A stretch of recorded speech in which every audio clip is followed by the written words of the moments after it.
Diaz Productions. Fast custom shirts. .com t-shirt designs, all at reasonable prices. You can't beat these prices, baby. If you need custom work, hit us. Fast custom shirts. Sit back and crack a beer. Give you a legal ace.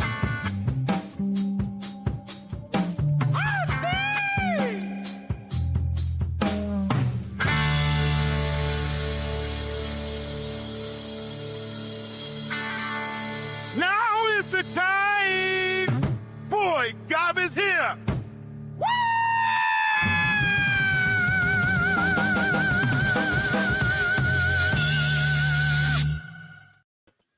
Well, that was something, huh? Oh, man. Yeah. I don't know if they'll ever let us do that again. We'll see. Yeah, sorry, I opened mine during that extremely long intro. Well, since it mentions the beer drinking, I figured I'd better do some beer drinking while we record and all that, you know? Good. Yes, I'm myself too. You know, Tom, well, it's not quite the season yet, but the season is upon us, you know, so the pumpkin ales are back in the stores, and Dogfish Head usually doesn't let me down, and this one I'd say just has the right amount of nutmeg that I'm after in a pumpkin spiced beer, Tom. That's a good one. The Dogfish Head, the straight up pumpkin ale's a good one. Yeah. So yeah, when we were coming back from Corpus, stopped at an HEB Plus, and they always have a good selection. So yeah, I was happy to find this, Tom. Did you buy some singles, or did you buy just a couple 6-packs or a 6-pack? Couple of 6-packs. Right on. Anything besides that? No, I looked around and there was nothing that really caught my fancy or that I hadn't tried before or whatever. It just sounded too hoppy. You know, I'm not into the hoppy shit. There you are. Well, some of you like pale ales. You're right. I do. You know, and I do like some hazy pales too. So, you know, I don't know. Shit's just got to taste right, you know, and I'm not going to like everything and be, you know, like fucking uppity about it. I'm not going to pour it into a fancy glass. Well, I mean, you have to release the aroma. Yeah, fuck all that. Oh, shit. So what were you doing in Old Corpus? How did that week go for you? Yeah, so the week was hustling to get shit done, knowing that I was going to be leaving Friday and that I wasn't going to work either Friday or Monday. Friday, couldn't take off that early because Lisa still had to work, and Aubrey had school. She had a test or something, so she couldn't miss. And so I went into the shop for a couple hours, came back. We left at 4, which is just, you know, right on time for the old traffic jam that is Dallas, fucking Texas. And it took like 2 hours just to get out of Dallas from here to get on like a highway. Rush hour, baby. And then the highways were fucked 'cause it's holiday, you know? It's like everybody's on their why? I don't know. I guess they're going to see their families the too. Last hurrah of the summer, old Labor Day. Yeah, I guess. There's more people than I'm used to seeing, even on like Christmas or whatever. It was bad. There was a lot of accidents to slow things down, and you know, just eventually got off the main highway and took a circuitous route, and that's fine for the most part until you get somebody in front of you that's going like 45, and it's a, you know, just a 1-2 lane thing, you know, one going one way, and you can't go around them because you know, I don't know the roads. I don't know, you know, when it's safe to zoom around. It's kind of hilly. There's curves. There's cars coming. But there's cars behind me that do know the roads, and they'll go across both of us and haul ass, you know, even with cars coming. You know, they don't give a shit. But anyway, got there very late. And so that day was wasted. You know, that was just a day on the road. And got to see the family. Went to go see Juan. Took Juan out to eat. Caught up with him. See what's going on over there. And just hung out with the family. It was my grandkid's birthday. Gave him some silly toys and stuff. What are silly toys, Joe? Well, like toy guns and toy knives. My daughter said he's into army shit right now. So toy grenades and toy soldiers. What kid doesn't like those little green toy soldiers? You know what my 5-year-old grandson just loves? He can't get enough of it. Genocide. Dying for his country. Yeah. He'll get over that.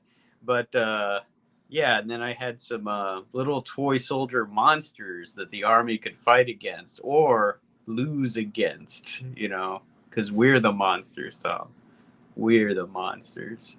Were they monsters in my pockets or some other shit? No, they're just, like the little green army. Just like that with that wacky face. Yeah, they're these are gray ones that are like Frankenstein's and Dracula's, Wolfman. Well, probably Frankenstein's monsters, huh?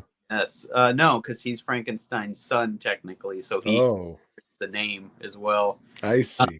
I'm the idiot. Zombies, cyclopses, shit like that. Pretty cool, Cyclies. Yeah. Cycloxin or something. Fuck, I don't know. And then it was time to come back, and hey, the ride back's gonna be a lot easier, right? Nope. Well, everyone's getting home now. No. So the traffic is lighter, yes, but it's been like a drought most of this summer. Not on my drive home. It decides, hey, fuck you, I'm gonna rain. And it's gonna come down, and you're gonna be diverted on streets you don't know.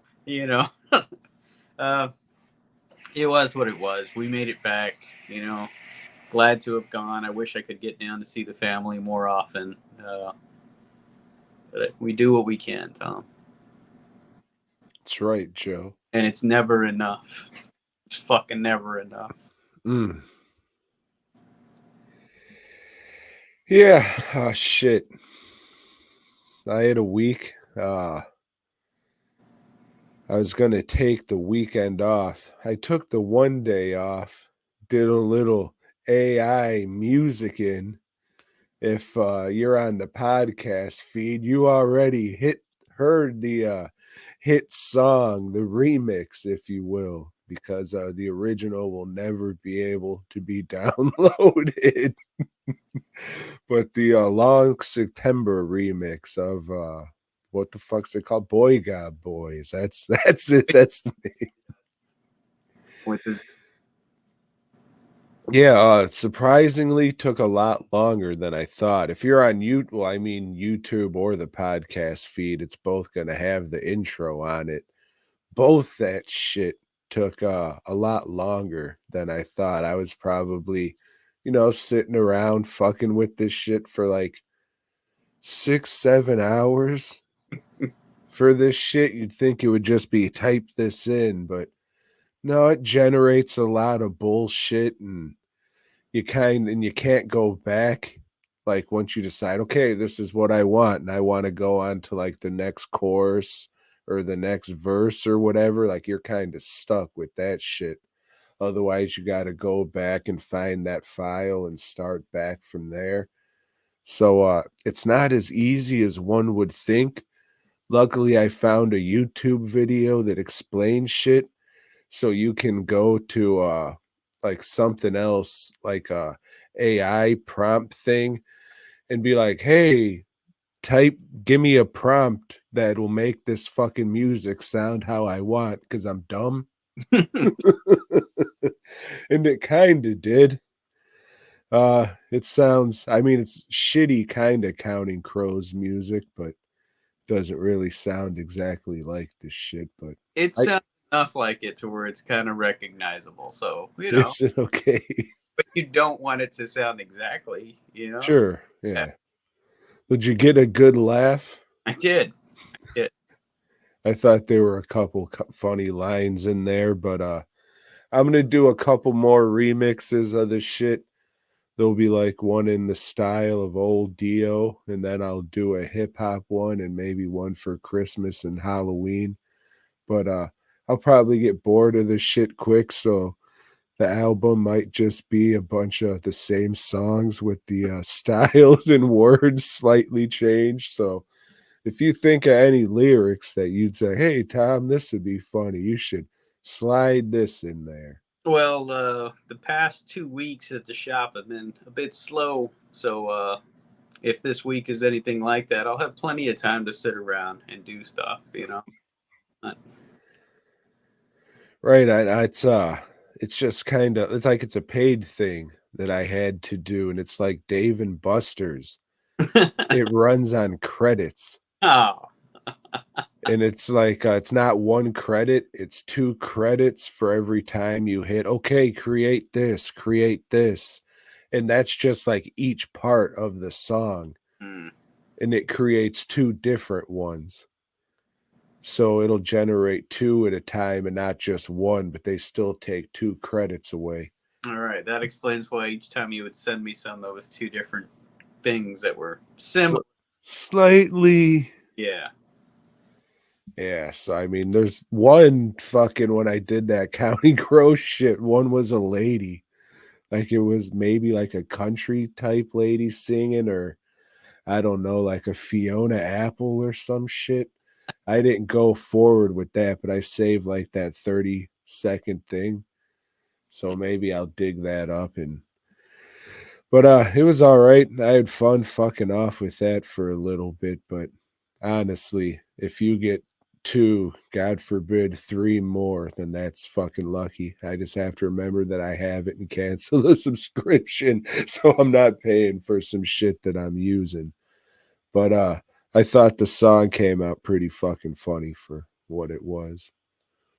And just a reminder, Miss Apple made my top list of our sexiest music videos. So you can go back through the archives of past episodes and give that a listen. But all this came about because some fucking how like AI music was thrown into my YouTube algorithm. So I seen this song. It said like forgotten Motown hit. I'm still whooping that ass. And I was like, what? Yeah, I want to listen to this. So I did, and I was just like, something just doesn't seem right. So I kept listening to more, like the next video. I'm just like, man, some of these are pretty fucking great. And I guess that's what, the problem was why I didn't listen to music for a while, is because people were making it and not robots. Yeah. So everybody out there, you're fucking up. You gotta listen to this robot music. Yeah, Shit. whatever you think you can do creatively, a robot, I guarantee, can do it better. Like I didn't think that fucking I would be jamming and singing along to a song about the Kool-Aid Man on PCP. But god damn it, that song is fucking awesome. What the fuck is it called? Kool-Aid Man something. There's fucking one called Superhand, which is great. It's like the fucking theme song to a blaxploitation movie that was never made. Fucking terrific. I was like, man, I want to see this movie. But really, I don't. The song's just that fucking good because the movie is not going to be better than the song. Then there's one called The Pool's Closed, which is fucking terrific. It took me a while to click on that one because I'm like, I don't want to listen to a song about the pool being, oh God, this is fucking great. It exceeds your expectations for sure. You remember the hook or chorus to it? No, but I remember like some of the lines in it that are, that are, probably shouldn't repeat them on our wholesome channel with the diverse group of listeners, but go listen to it. I mean, those fucking videos are monetized. I sat through a couple ads, but it's different. If you sing fucking a song, YouTube doesn't care because it's art. Art. Yeah. Well, you know, if you're just a fucking real person talking how you talk, you can go jump in a lake, I guess. But I mean, Joe likes to talk about questionable shit too, which we'll get to later, unfortunately. Yeah. I almost didn't watch that shit, Joe. I almost didn't either, Tom. But we'll get to that. So yeah, AI music is fucking awesome. And you know, for $10 a month, you can create a fucking song that'll make you giggle and you'll waste 7 hours of your life doing it. Would recommend. And then the next day I was just like, yeah, I'm gonna fucking take off, and I didn't. I ended up sculpting something I didn't really care about. Just slopped shit together in 2 hours and molded it. Oh, I need just Halloween haunted house fucking gore shit for Trans World, which I still don't know if I want to do it. Like, I was all high on it. Like, yeah, I want to go back because, you know, learn what I did. And I don't know. I got fucking Frightmare coming up. Maybe they'll hit me back and say, yeah, you can come back next year. So I'm going to pay for that first and then figure out if I want to go do that. Because it's not like anybody hit me up. It's like, hey, yeah, I saw you at Trans World. That was great. Here's some fucking orders, you fuck. Mm. But it would probably help to go back. I don't know. I'm just fucking, I don't want to drive and do all this shit, Joe. Sucks, man. That's the, you know, it just fucking sucks. Yeah, and it's like a big convention center thing. And it's like I was thinking about that too. Like we were talking about Houston when we did the Houston Horror Film Fest episode. I was like, oh yeah, it's my favorite convention now. Oh yeah, it's because you can fucking drink all goddamn day, you fucking idiot. You're 40 years old. Maybe that's not the thing to do anymore. Maybe it is better that fucking Frightmare's at this convention center and Trans World's at a convention center so you can't get so fucking drunk and drinking all day and shit. But I don't know, dude. Getting older, getting gayer, and just think about shit and be like, hey, you stupid fuck. Yeah, it's good to drink and, you know, have a good time, but that's what after the show's for. Have a few fucking beers and shit, but I don't know, Joe. I need to change my life. Well, get, I mean, Get tested. That's right. I've been telling myself that since I was 40, and that was what, 13 years ago? Well, I'm 39. Yeah, well. No, I'm fucking very old and very gay. All right, so you got plenty more years to fuck up. I can't, dude. Like every day I fucking wake up and I'm just like, God damn it, I'm a fucking failure and I'm just gonna go and do another fucking day of fucking up whatever this is. Terrific. One of these days I won't wake up, Joe. Until that day.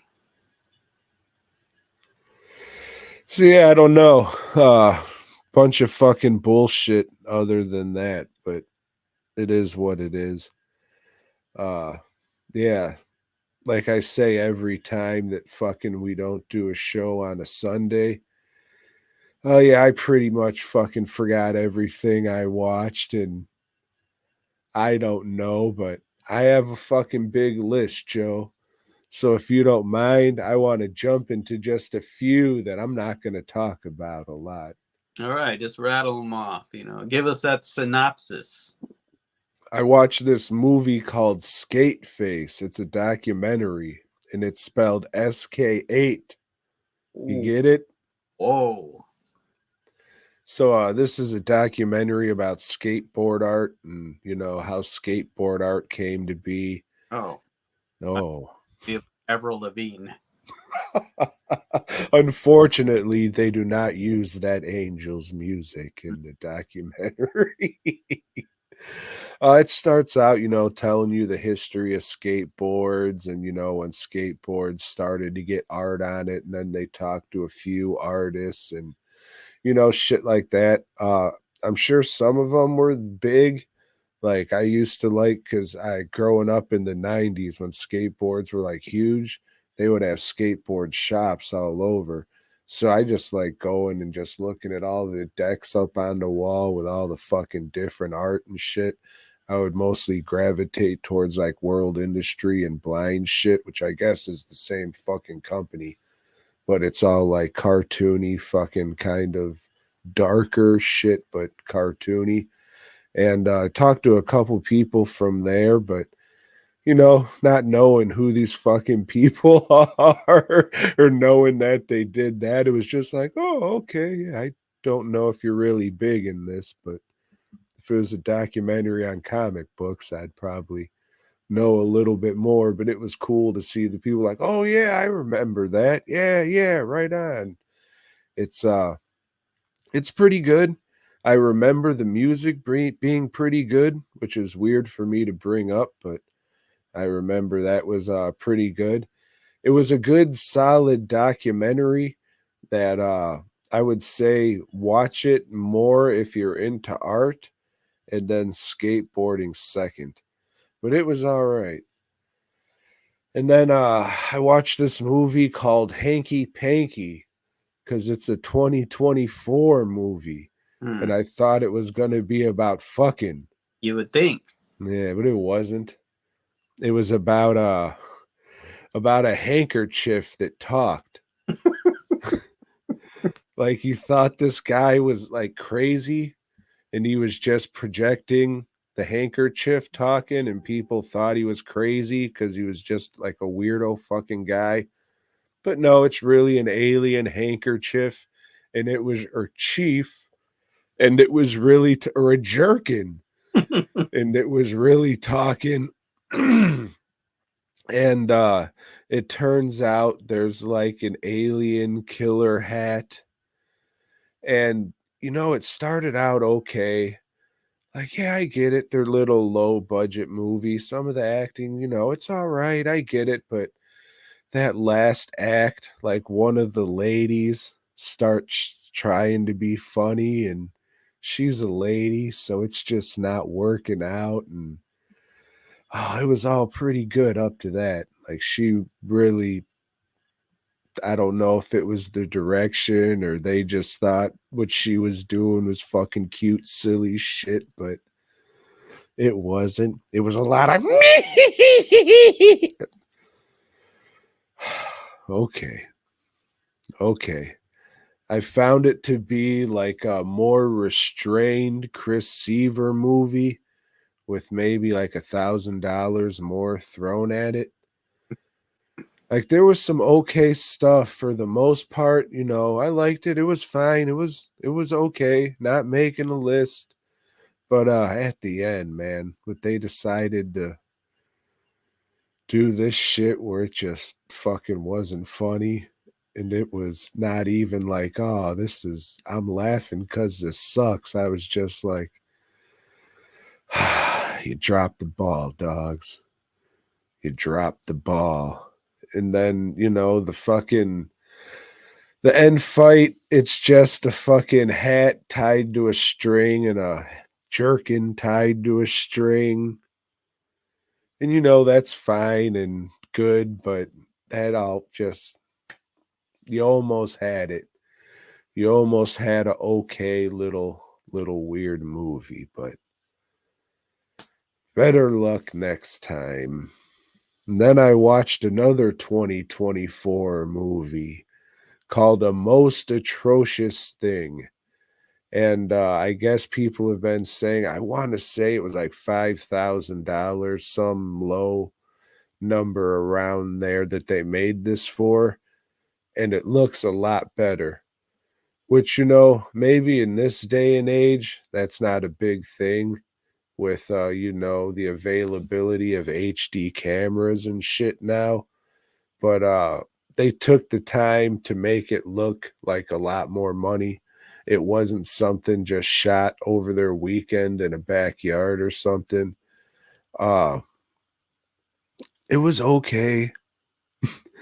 These guys, they have like a fucking, oh, we're graduating college or some fucking shit. Let's go out into the fucking woods and drink beer and shit. I guess it's like cabin fever, but they eat fucking infected deer meat and then they get all fucked up from that shit. So it's just like, oh, let's survive. They're trying to kill us. We got to get them. And very basic, that kind of movie. Again, it's okay. The best thing about the movie is like the puppet deer head they have because it looks like a silly fucking Muppet and out of place and shit. So I like that. But again, it was okay, commendable for if it was that cost and how it looks and all that, but it's not making a list. This is just the year whatever fucking movies. So I was just like, all right. I've been wanting to watch Robot Dreams for a little bit. People have been hyping this shit up. This'll be the fucking 2024 movie that I say, yeah, fuck yeah, this did it. This is an animated movie about a dog. It's like a world of animals. Very basic animation. This takes place in 80s, 90s New York. They make sure to show the Twin Towers a bunch of times. And a very lonely dog. He sees a commercial for like a robot companion. He gets the fucking robot. They become friends and they fucking fall in love or some shit. I don't know. It comes out like the fucking dog and the robot's in a gay relationship. Doesn't really matter. He takes the thing to the beach and they go swimming because that's what the fuck you do with electronic devices and robots and shit. You throw them in the fucking water. So they go out of the water. The robot starts to rust and he can't move. He's too heavy to fucking move. So the dog has to leave him there. And then the dog can't go back and get the robot because this was the last day of the beach was open. Everything's fucking closed. He goes down to City Hall to get a permit. They won't let him. He tries fucking breaking in. He gets arrested. So the robot's there like through fucking just the seasons and the dogs he's waiting for June 1st so he can go back and get his robot. But in that time, the robot, his life changes and the dog's life changes. And the whole movie's about friendship and falling in love and how things change and how people grow and how the past was good. But it was the past and we all have to move on. But don't we wish things could have been better? And it was okay. I wasn't blown away. Like, it definitely had like stupid fucking things like, why would you take a robot into the water? Why couldn't you, say, hey, you can see my robot right there. Can you just help me get my robot, security guard? All I'm trying to do is just get that robot. You get what I'm saying? Like, I'm sure somebody would have fucking, oh, and it's on a beach. Like these fucking rabbits are in a boat and they're able to get to the beach. So why didn't this dog just get a boat but the robot has to be on the beach so the movie can fucking happen and the fucking dog can get another robot and meet a love interest and the fucking robot could be found by a junk picker, taken to a scrap yard, and then some guy can find pieces of the robot and rebuild them. And then the robot and the dog meet again, but they realize that they're with these other people now. And okay, I guess, but I mean, somebody probably just would have said, oh, yeah, let me help you fucking get your robot on a wagon so you can take it to fucking the mechanic or whatever. But it was okay. They didn't do anything like spectacular with the animation or anything, but it was all right. And then, Joe, I watched one 2024 movie called Snack Shack. This is about a couple teenagers. They get their money together and they rent out the snack shack at the community pool for the fucking summer. And it's them, you know, trying to sell hot dogs and shit and pop to all the fucking people there. It's a coming of age story. They're supposed to be like 14 or something, but these motherfuckers are brewing their own beer, drinking it, smoking cigarettes and shit. Like, if you would have made them seniors or something, it would have been a little more believable. But that's really my only gripe with the movie. So far, this is my favorite of 2024. It'll be making a list. It's got some funny shit in it. You know, it's just a nice movie about growing up, a nice slice of life movie. Some chick moves into town. Her dad's like in the army, so she's always there for just a little bit of time. And her plan is just to fucking suck the summer away because she knows that she's gonna be gone. So she's like doing shit with both of these guys, and that fucks with their friendship and all that. So I mean, it's just a nice, funny little movie about growing up and friendship, I guess. It was all right. I would say check it out. You might like it. Snack Shack. I'll put it up here, Tom. You might have to look for 2024 movies, and when you do, you're looking like, oh, what are the best movies of the year in November? You'll see Snack Shack on there, and you'll be like, oh, yeah, I remember that guy saying shit, and I'll skip it. Yeah, it was all right. It has some funny shit. Like one of the things that sticks out to me, like I forget what it happens. I mean, something just fucks up. So the kid writes fuck on a hot dog and just gives it to whoever. And they're just like, a fuck dog? Does that cost more? Yep, 75 cents more. So now they just start selling fuck dogs like a motherfucker and selling all this money. And then, of course, a little bit later, like you forget about it and shit. But a kid brings her, or a mom brings her 5-year-old kid up to the stand. What are you selling my fucking son here? Pretty good. Pretty good.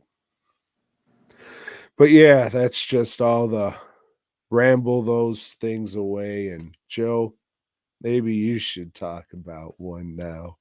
I rewatched the movie that I don't know what year it came out, but it made my list that year. I rewatched Dune because it was only half a movie, Tom. You know how they do these epic movies now? And part one, well, this year Dune Part 2 came out. You know, it's the same fucking story, but they split it up into two movies. You know, the Avengers did that bullshit. The Hobbit, you know, they just fucking do it, you know. Kill Bill. Yeah, Kill Bill. Okay, yeah, a good example there. Dune, rewatched it, and it's still good, you know, but as I'm watching this, I've got questions, you know, because I've read the book. I've read the book a couple of times, and so I know the shit as it's going on. And I'm watching the movie and I'm thinking, well, that was pretty rushed. You know, it's just like a comment that it's supposed to explain this whole fucking, you know, like this warrior class of badasses that come out. But, oh, fuck, I don't know. I have no idea what that was. You know, the movie looks good. The music is good. But my problem with all the iterations of this movie, you know, there have been 3 different versions of it, is that the guy that's playing the main character, he's supposed to be like 12 or 13 years old. You know, and during the course of the story, yeah, he becomes like 17 as he grows with the fucking rebels in the desert and learns their ways, learns how to ride a worm, you know. What? Yeah, that's really important part of the it's a coming of age story, Tom. Well, if you're gonna ride a worm, wrap it up. That's what I say. Yeah, there's some dirty worms out there. Um so yeah, so you know, I guess they don't want to bring in a kid to play a role, which I get it. You know, kids, you know, dangerous, especially in Hollywood. You're exposing them to a lot of, you know, bad elements. I'll give you that. Unfortunately. Yeah. But yeah, still good. So now with this fresh in my mind, I'll go watch Dune Part 2 and hope it's as good as this. But like I said, man, it's weird. It's weird, like how quick this movie goes, even though it's 2.5 hours. You know, like all these epics are 2.5 hours. It wasn't Eternals long, which I think was close to 3 hours, but it didn't feel like Eternals long. You know, to me, you know, it there's enough going in there to where it's keeping your attention. You know what? There's not. You know what? Now that I think about it, if you're not fucking with this thing at, you know, like I was, you know, if you hadn't read the books, I don't see how this could be really interesting. It's a pretty slow moving story, you know, and not a lot happens because you're learning shit as the main character learns, and he takes fucking forever to learn. You know, he hasn't learned anything by the end of this first movie. You know, he's just going off with those rebels at the end of it. You know, they just kill off his dad and do all kinds of shit, you know. Yeah, so I don't know. I guess I got to talk to some people that weren't familiar with it before they even watched it. You know, I don't know. I think that David Lynch one they made a long time back sucks. So I got to rewatch that soon, and I think I'll be watching it and getting rid of the Steel book, Tom. And then there was a sci-fi miniseries that they actually followed up and did the second book, Dune Messiah, which I don't think they're going to do that with this shit. I think it's going to stop after this movie. But yeah, I don't know, man. You know, I just like it because I'm a nerd, you know? So I don't know that. I don't know. Yeah, I know it's a popular thing. I remember you talking about it when it first came out. You just talked about it now. I still don't know what the fuck it's about, and I really have no goddamn interest. Yeah, I mean, I wonder. I know what it's about because I've read the book. You know, the book's that fucking thick. You know, it's like, I don't know how many pages, like 600, 700 maybe. I don't know. But it goes into detail, explains everything, you know, the planet, the people on the planet, you know, the conflict that's been going on for so long, their religions and shit. And like I said, in this, they'll rattle off a sentence and you're supposed to fucking understand and care. So I don't know. Weird. It's not Star Wars, you know. Star Wars is real simple in its storyline, and I think that explains its popularity. You know, its ongoing popularity, Tom, and all them Star Wars does have Ewoks. You yeah, can milk an Ewok. all them toys and everything. So yeah, Fuck yeah. I don't know, man. I don't know. Well, I mean, you know, they got the buckets. Doom has the buckets. They did that shit. they did. Like, people are like, oh, look at this bucket. Isn't it funny that people can, fuck it? Mm-hmm. No, it doesn't look like any pussy I've ever fucking seen. Now that's a thing. That's a big fucking thing. It looks like that would hurt if you put your penis in that. I know you got your Wolverine one. We went to go see that movie. I don't. I have a King Kong X Godzilla New Empire one, though. You know what? When I was at my parents' flipping channels and that was starting, and I watched the opening scene of that and turned it off because that was like a big cartoon. I mean, it's not a good one. Yeah. I don't even remember what the opening scene. Oh, is that him running, trying to chase the lizard guy or something? There's He's getting chased by the lizard guy. some like boars or something that are chasing Kong, cartoon Kong. Yeah, He's jumping and then finally turns and rips one in half. yeah. All its semen just drops on him, and he's Like, I remember saying this. If that shit was red, that would have been fucking awesome. Like, that would have been one of the dopest fucking, like, even if the rest of the movie sucked a fucking dick. Just that image of him ripping this fucking thing in half and it just raining blood over him. That would have been fucking awesome. And like the fucking rawest movie monster image ever. yeah, But wasn't it like green? it was green. And then we flip to Godzilla, and Godzilla's fighting a crab spider and throws up on it. Pins it down and throws up on it, like really like bizarre sexual Japanese. But that was enough. I didn't need to see the rest of the movie. I figured, okay, I get it. Yeah, no, that definitely wouldn't be one for you. And I mean, if you didn't really give a fuck about -1, the only one I could fucking tell you to check out is fucking Final Wars, just because it's so goddamn ridiculous. And it's just Godzilla fighting every fucking monster ever. And that's just the whole point of the movie. And then you just got Don Fry, J. Jonah Jameson it up the whole time. He's the only fucking guy in there speaking English, and he's just yelling at all these fucking Asians to do shit. God damn it. And it's fucking terrific. Maybe GMK as well, because Godzilla's like an evil monster thing in there, and he's the bad guy in it. So maybe you'll dig that one. No, you'll probably like Shin Godzilla because it sucks. And it's just a bunch of fucking people talking about how they should handle the situation. You'll probably like that one, you fuck. You and your dunes. Fuck. All right, I just wanted to see something because I thought of it. But just hang tight. No, I will go with this one because it's the first one. Is this how people do it? That's how people do it, Joe.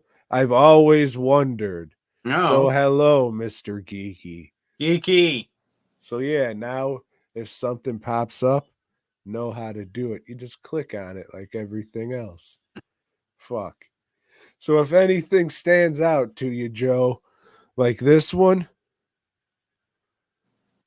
just let me know. All right. Or maybe this one. We Nerf. only had 3 people in there. I just didn't want to leave anybody out and be a dickhead. When I glanced at that on the side, I thought it said never fluffing. Always. You know. All right, let me crack a fucking. Oh, I already did. So let me take a sip of beer and then see what the next thing is. So I just rattled off a fucking. Oh shit! All right, Joe. So I watched Munchie Strikes Back, the sequel to the hit motion picture Munchie. Oh man, I'll say this. I don't know if I mentioned it on the Munchie review, but that fucking song goes hard and brings me back to my fucking childhood. As soon as it came on in this one, I was like, fuck yeah, they're using the same song. So do do do do do do do do do do do do do do do. See, you're just like, damn, that was pretty good. I'm remembering it. I'm gonna buy the vinyl. So it starts out with So is this one a Jim Wynorski movie also? yes, Or sir. Ray, or whichever one of those two it was? It is a Jim Wynorski, and Fred Olin Ray has a cameo in this as a fucking piano player. All right. So this one starts out Munchie's with the kid from the first movie, but he's older now and he's in that weird phase where he hits puberty and just looks like an ugly fucking mutant of a fuck. And if you think I'm saying bad things about the guy, I don't know. Maybe go look up his criminal record. We didn't bring that up before. Don't know if it's the same guy, but, questionable things. If not, I apologize. But anyways, like they're at the fucking school and they're having a party or some shit. And it just boils down to fucking Munchie blowing up the school with like one of those fucking plunger things you see in a Looney Tunes cartoon.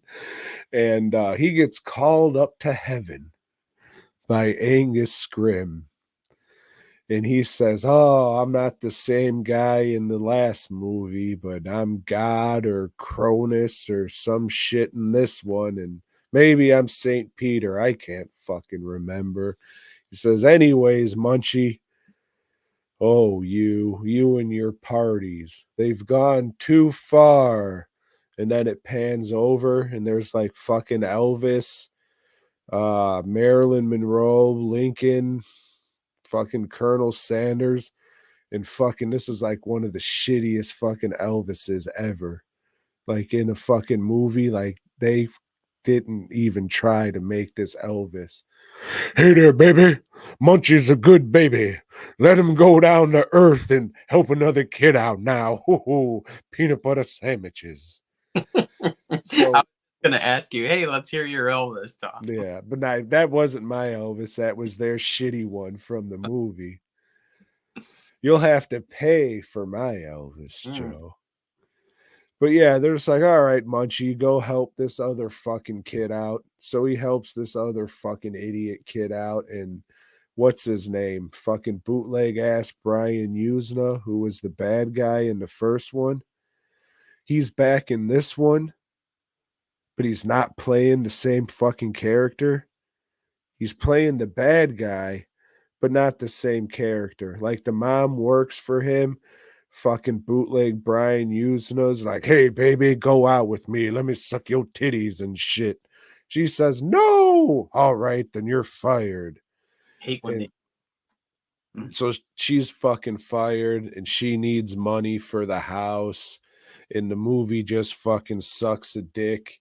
And the kid asks for fucking money, so it rains fucking money. And they think, "Oh, we got all this money. We're going to save the house." No, this is all bootleg, stolen money or some shit. But hey, come get a job at the fucking IRS and some shit. You won't have to worry about your house getting taken away. Munchie. And then he goes back to heaven. And Angus Scrim says, "You did a good job, Munchie. But now there's somebody else that needs your help." Holds up a picture of Bill Clinton, and we're all supposed to fucking laugh at that shit. And yeah, this one, whatever fucking charm the first one had was thrown out the fucking window. If you thought the puppet on the first one was cheap, this one is fucked. This is like fucking broken, a busted animatronic. Like, those effects where somebody's like pressed up against a wall and they have the fake body because something's gonna rip out of them or something like that. Well, that's how the fucking puppet is. And at least fucking 60% of the shots, they have to build like a fake facade around it just so it can stand up and somebody stick their hand in there to make it do fucking anything. Like, the first one isn't great, but it's charming. Like the puppet and shit, it moves kind of weird and doesn't. But this is fucked. Like, it's fucking like original Godzilla fucking dubbed fucked. Where when people make fun of Godzilla dubs and shit, because some of them are bad, they've done better, but like the original ones are just bad. This is how Munchie's talking, and it's just shit. Yeah, they fucked it up. Like they wanted to rush a Munchie sequel out to get some money, and they didn't put any money into it at all. It looks so cheap, and it's just Not even like, ha ha, let's laugh at this. It's just like, no, it just fucking sucks. Fuck you guys. So with what you're telling me, I'm guessing that what we were robbed of in the first movie doesn't happen again, and that's Munchie riding a pizza. No fucking pizza shit. Dom DeLuise isn't back. The voice doesn't sound the fucking same, which, I mean, who really gives a fuck? It's just the puppet moves so fucking not good. And just everything just kind of fucking sucks about it, Joe. It has no charm. Did Wynorski bring in the sluts again to play legitimate roles? Maybe the mom might have sat on something at some time. I don't know. She didn't seem familiar to me. It didn't have like the array of, oh, look, oh, look, oh, look. Just kind of, the tall man and fucking, what the fuck, Brian Usna? Not Brian Usna. Who's that fucking guy? Red Olin Ray? Well, I mean, he's just in there, just background. If you didn't know, you wouldn't know. But the bad guy from the first one, the stepdad. Oh, shit. Like, he looks like fucking not Brian Usna. Yeah. So whoever the fuck that guy is, but it's not like the first one where it's just like, wow, look, that guy's in it. And like it had the fucking daydream shit in the first one. None of that even trying to give a fuck is in this movie. Yeah, it's watch the first one. It's a fucking weird movie, and it's definitely worth watching if you like fucking weird shit. But don't bother with this one. Rubbish for the bin, mate? Mm. I don't know. Fucking pricks. Well, Tom, I didn't get the box set with me so I can show it off again. So let's just pretend I'm holding it. As I watched the fourth Lone Wolf and Cub movie. This one right here. Lone Wolf and Cub, Baby Cart in Peril. Oh, shit. Some bad shit's going to go down in this one with the title like that. Oh, goddamn. Okay, so this one. All right, let me stop you quick. Because all these movies have been called Baby Cart something. Mm-hmm. Are they just talking about a fucking carriage that the baby is getting pushed around in? Yes. And it is sometimes known as the Baby Cart series or saga. I call it the series, but I call it the Lone Wolf and Cub movies. I don't call it the Baby Cart thing. But okay, so the Lone Wolf, this time he's been hired to kill a lady that's been assassinating, I don't know, some dudes from this one clan. She just keeps going after these motherfuckers. And she's got like a secret weapon that she distracts everybody with. Can I guess what it is? Tits. So she takes off her fucking top before she fights them. And she's got a big tattoo in her front. Yeah, disgusting, I know. And then a big one on her back. She got a big tattoo of tits on her back too, so no matter which way she's facing. So she's the master of the short swords. She uses the two short swords, and while they're looking at her tits, she'll kill them. But that's not the only thing, Tom. Is after she kills these samurai, she chops off their knot top, that silly thing that they wear. She chops that off, and I didn't know this, but supposedly, if you do that to a samurai, it brings disgrace to him and his family. Now his family can't get any benefits. Let's be real, Joe. What the fuck doesn't bring disgrace to those people and their fucking family? You know what I'm saying? They're taking blades to their stomachs over spilt milk, dog. I do. Yeah, but you don't want to spill milk in Japan. That's fucking bad etiquette. So anyway, he's got to go and find her. So he goes and tracks down the tattoo artist, and the tattoo artist is saying, "Oh man, that bitch was fine," and hey, that's not what I'm here for. I'm here for more information. Well, anyway, the cub's outside waiting with the baby cart, and the cub's just kind of bored, wanders off and sees this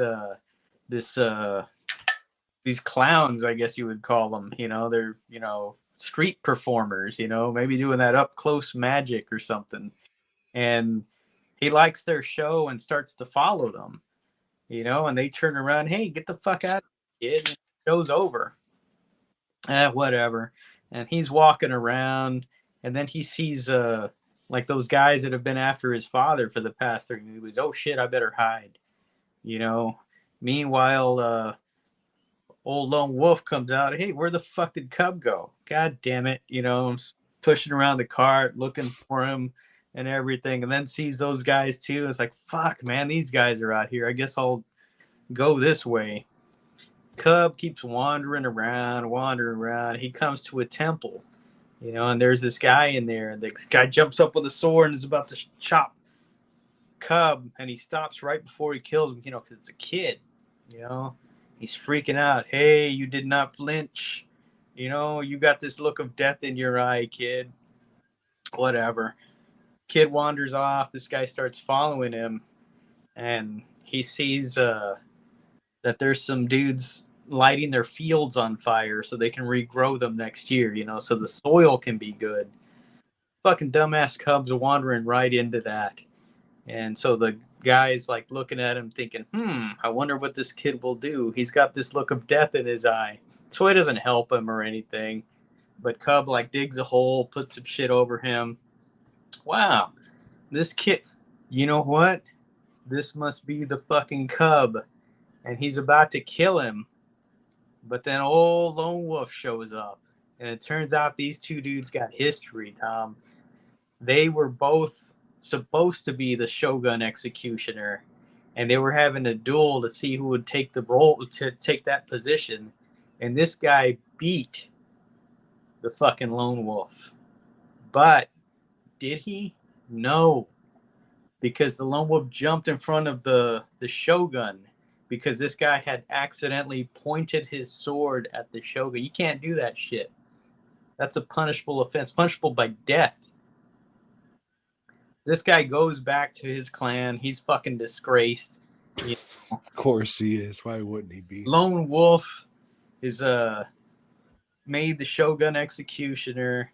And, the leader of that clan, he really likes this guy. So he says, we're going to fake your death. Here, we got our greatest mask maker in the clan.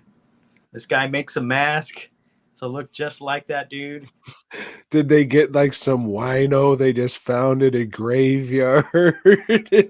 No, it's the guy who made the mask. He's making it on himself. And then like, well, that was a reference to Petey Wheatstraw, you see.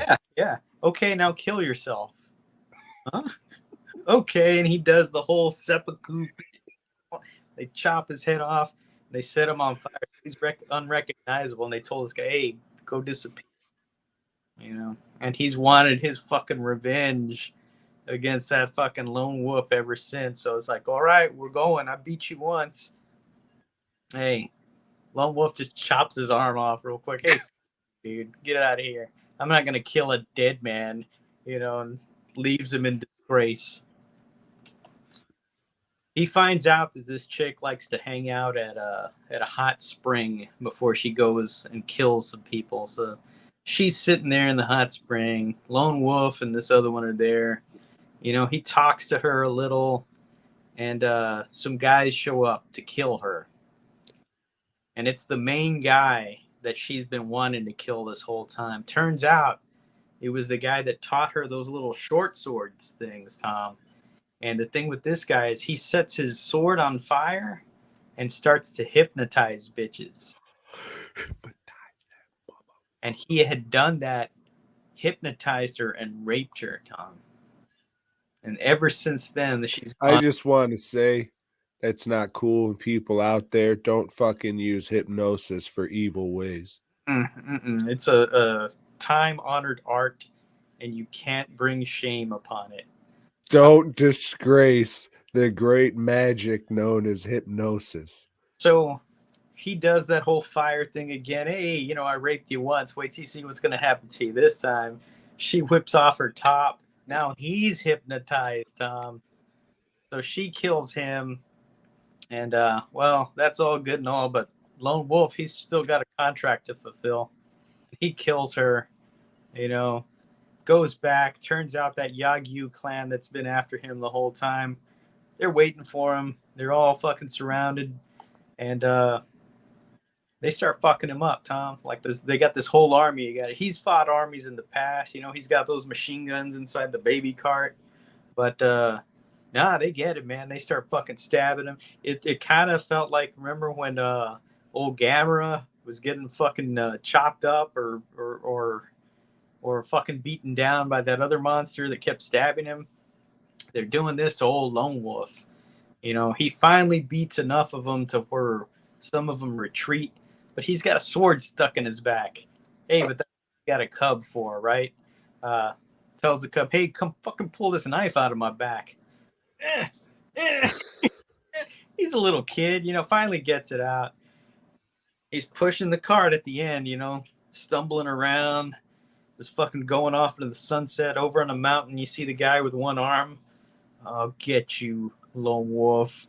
I'll be the one to send you to Hades. Fucking credits roll. This shit was fucking awesome. This is fucking great. This is probably my favorite one in the series, and they've all been good. The last one was just, still good, but not as good as the other two. This one redeemed all that. This is a bad motherfucker. Can't wait for the next one, and I know you can't wait because we'll be reviewing it in 1 week. All right, well, I have a question. And don't say anything, you know, racist. But is this the same kid I throughout? think they just filmed these like back to back, you know. Like, wouldn't the kid like age a lot though to where he shouldn't be pushed around in this thing anymore? You would think, but now, you know, when I think of the timeline on these movies, it's probably just been like a year and a half. Really? Okay. Yeah. So you're just talking about this. I was like, it's like the fourth or fifth one. Isn't this kid like fucking 6 now? Yeah, so like I would say like these movies take place maybe like 2 months apart, you know. Then you think it's still the same I think it's baby? actor, you know, kid Okay. actor in all of them. Okay. Yeah, I don't know. I was just kind of like, huh. All right, yeah. How many more are there? Can't be a lot more with the same actor. There's 2 more. Okay. And the guy, the baby cart pusher, he's Yeah. still the same dude. Same dude. Yeah. Okay. All right. Still haven't sold me on this shit yet, but maybe that'll turn around. But I'm very pleased with this box set, you know. Criterion. Fuck yeah. Speaking of fucking Criterion, right now Barnes and Noble has their Arrow video sale going on, so it's half price Arrow videos. Like, if you guys don't know, Barnes and Noble actually is one of the last places that actually sells movies and shit. It's not a big selection, but they have like Arrow and fucking Criterion kind of shit you wouldn't expect to see out there. So maybe hit it up and check it out. But right now, they have a 50% off Arrow sale going on there. And old Joe, he made some bags for the sale. They're for members only. Like I guess Barnes and Noble club members or something. I'm not sure. And from what I read on Reddit, neither are the people who work there. So if you just go to Barnes and Noble and buy an Arrow thing and be like, hey, I was supposed to get a Arrow promo bag or something like that, you will definitely have it, and you'll be like, damn, I was able to get some fast custom shirt shit at my local fucking place in Omaha or Cleveland or fucking somewhere in Delaware. So like all Barnes and Noble locations, they got a couple in each thing. So if that's something you're into, go do it and then return the fucking movie if you don't want that shit, but keep the bag. So at least you got some fast custom shirt shit. Yeah, Lisa had to remind me, or point out to me that, hey, that's kick ass. That shit you made is in Barnes and Noble. And me, I was just happy that I got the shit done in time, because that's all I was thinking when I was doing it. But yeah, that's pretty fucking cool. Oh yeah, you should fucking go and find one by you, because I'm sure you have a couple within a fucking 40-minute drive. Yeah. And just be like, hey, can you hold that fucking bag up for me and just get a picture? Thanks. But yeah, it's pretty dope. I mean, I'm not gonna get one because fuck you, but no, it's just the only thing I want. They only have on their website. None of the stores have it, and I'm not even the what? The what? Shaw Brothers Volume 3. No, but that does have a couple on there that people are like, "Oh, you should check this out if you like this shit." And I'm just like, we'll see. But it's one called the Yaki Monster Collection or something. I have that on DVD, not Blu-ray, but I forgot who had put that out previously. I'm just in it for the monsters. Should I bother, Joe? Watch them on, I think they're on HBO Max. I don't have HBO Max, Joe. Well,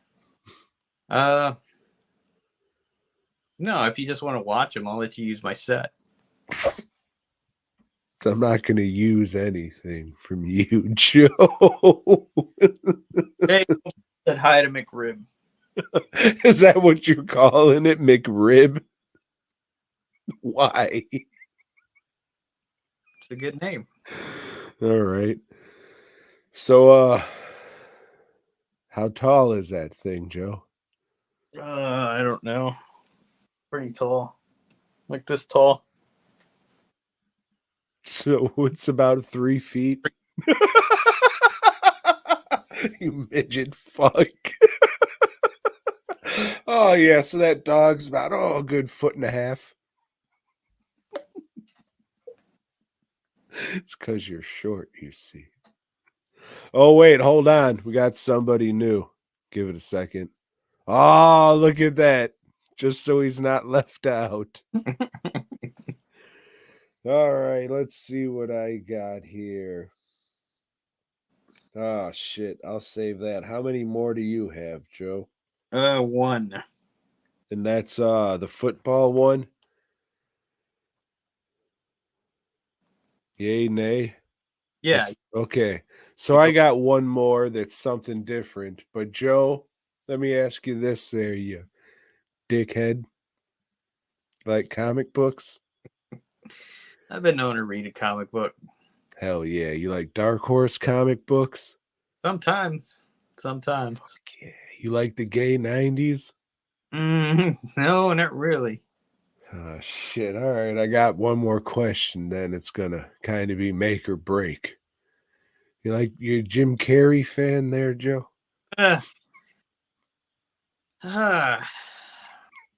He's done some stuff I've liked. He's done some stuff I've not liked. Let me ask you one more question, Joe, since I've been drinking. How old were you in 1994? I was 9. I was older than that. I don't know. I might have been 19, maybe 20 something. Did you like to go to the movies at that time? I did. I went quite a bit. Did you like seeing the new specials? The news is playing like, this movie with the craziest special effects you've ever seen is hitting the theaters, and it's based on this hit comic book, The Mask. You ever go see that in theaters, Joe? I did not, Tom. That's probably good. And all things considered, after rewatching this movie. Because I'll tell you what, The Mask was one of the early Dark Horse comics, you know, and not a very popular one at that, but it was fucking good. It was really good because it was some crazy shit. It was violent as fuck. Uh, yeah, I just got the omnibus for that not too long ago. You know, one of the smaller Dark Horse omnibuses that are in black and white. No, I think they are color. Uh, so yeah, I'm gonna reread that shit again soon. But yeah, this movie came out based on the not so much of a hit comic book, The Mask. Tell us Oh about yeah. it. So in this one, old Stanley Ipkiss, he's played by Jim Carrey. He works at a bank, you know, lets people walk all over him, just schlub guy, until one day, you know, he finds a mask and he puts it on and he turns into an obnoxious rubber-faced asshole who emulates things he sees on TV. Unfortunately, the only thing he watches is cartoons, so it's just cartoonish shit.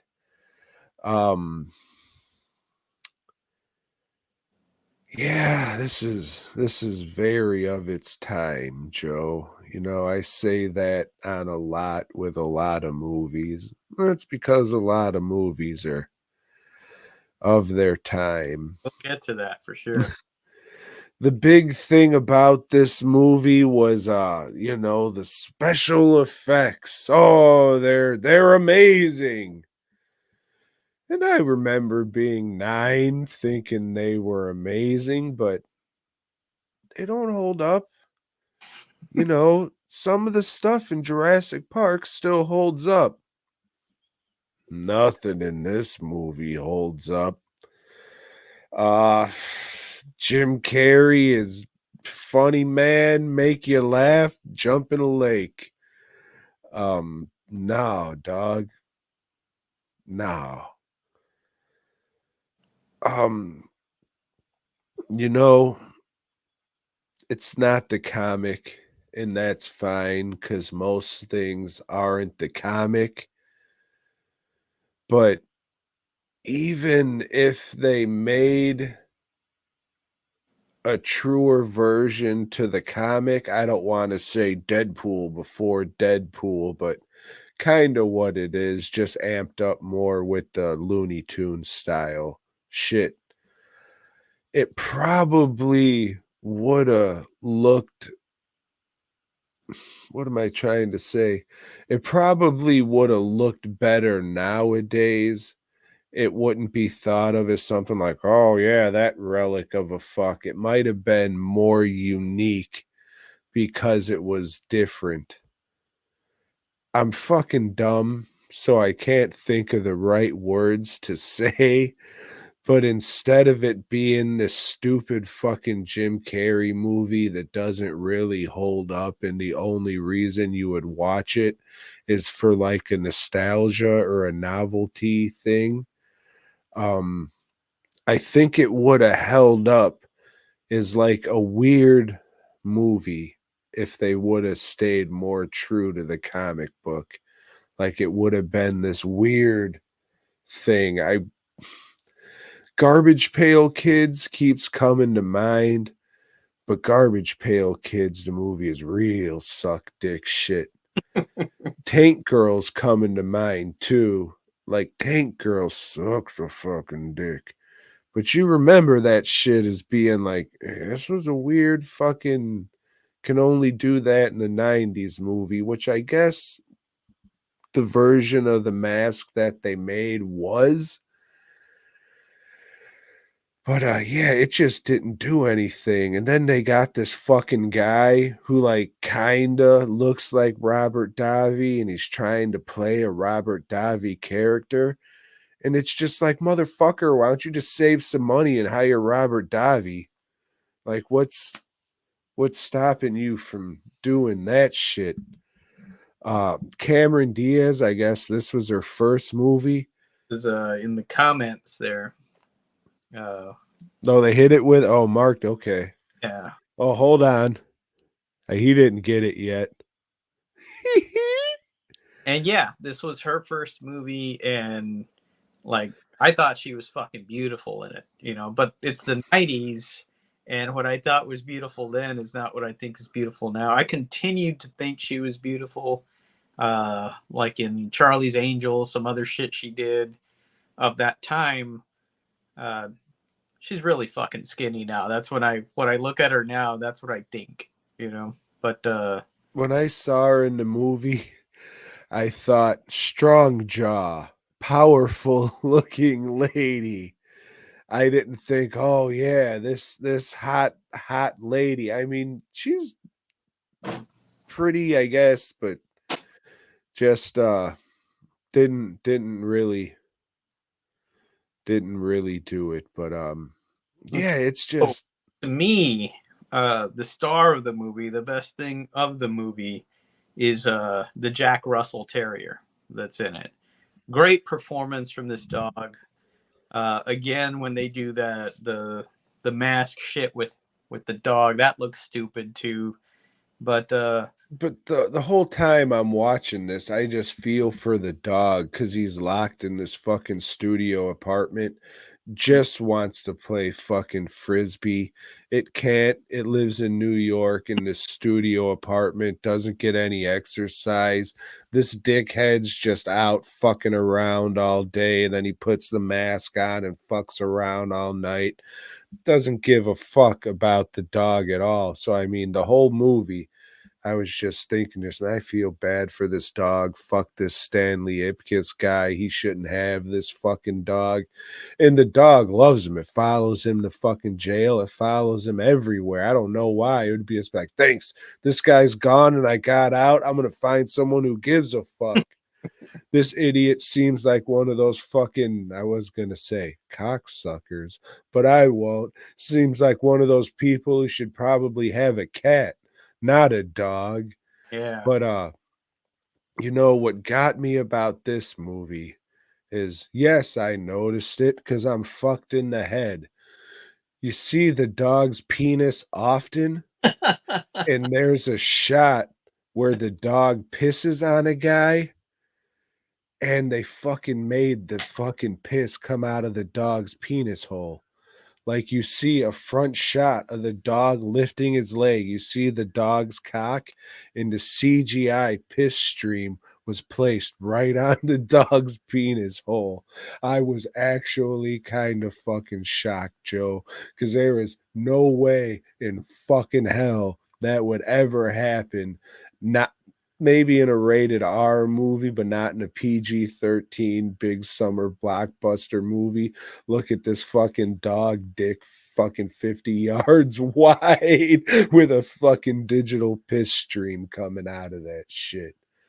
So yeah, I was taken, maybe this is the fucking edgy version that fucking I was asking for with this digital piss stream and all. all right, man. So going back to Dark Horse, you know, that company which put out a lot of shit, but they were very connected with Hollywood. You know, a lot of that shit that they were doing was either adapted from a movie or was ready made to be handed to Hollywood. That movie Virus, which I remember nothing about, you know, that was a Time Cop, you know, like Oh shit, is Virus the one with Jimmy Lee Jerklin? yes. That fucking sucks dick. The thing with this is like this was like we said, it's very, very different. And yeah, it would have been weird, you know, and it would have been a really fucking cool movie that would have developed a cult following, but it wouldn't have made money. And the It math, might have. I mean, not as much as it did, but you know, it was a New Line movie. Mhm. And New Line did, I mean, they nerfed Mortal Kombat too, but I still love that shit.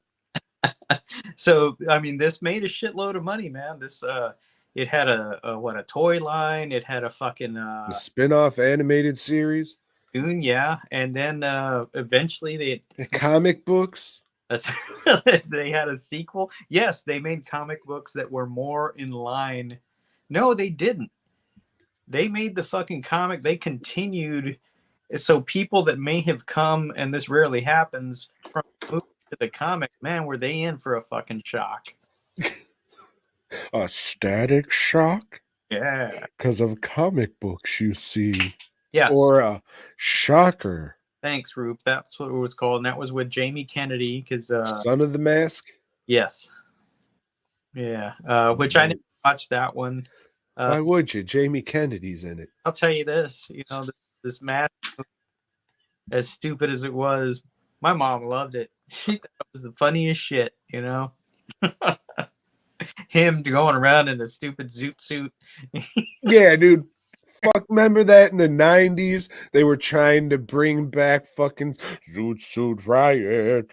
Throw back a bottle of beer. Fuck you. No one thinks that Zoot Suit spinning a little chain around like a fucking Momo's cool. Nobody's into that shit. Put your oversized fucking hat up your fucking asshole. I wear a fucking pinstripe fucking shoulder pad suit. Fuck you. All that shit, dude. God damn, for like fucking 6 months in the mid 90s, that shit was trying to fucking cherry popping daddies. I'll kick you in the fucking dick. That you're just fucking cultural appropriating that shit. You know, you used to beat motherfuckers on the street when you saw them dressed like that. Now you want to be that? I'm going to say this, though. Lou Bega, Mambo number 5, that's the shit. Hell yeah. Yeah.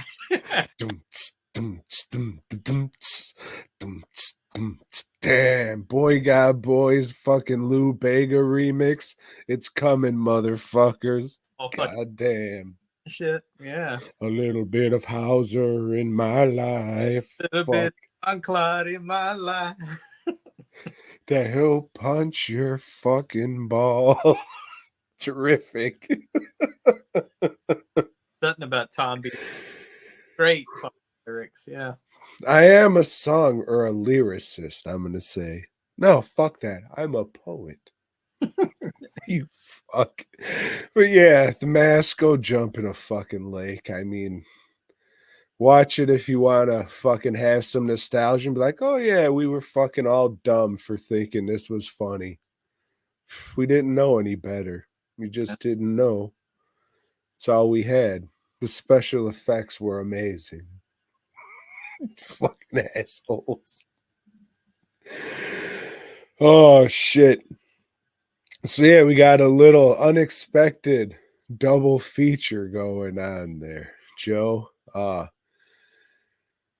were you aware, or do you even know now who the fuck Joey Diaz is? I did, yeah, because after I watched the movie that I watched, I went and looked at the cast.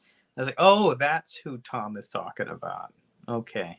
And I do remember him from Spider-Man 2, your favorite Spider-Man movie.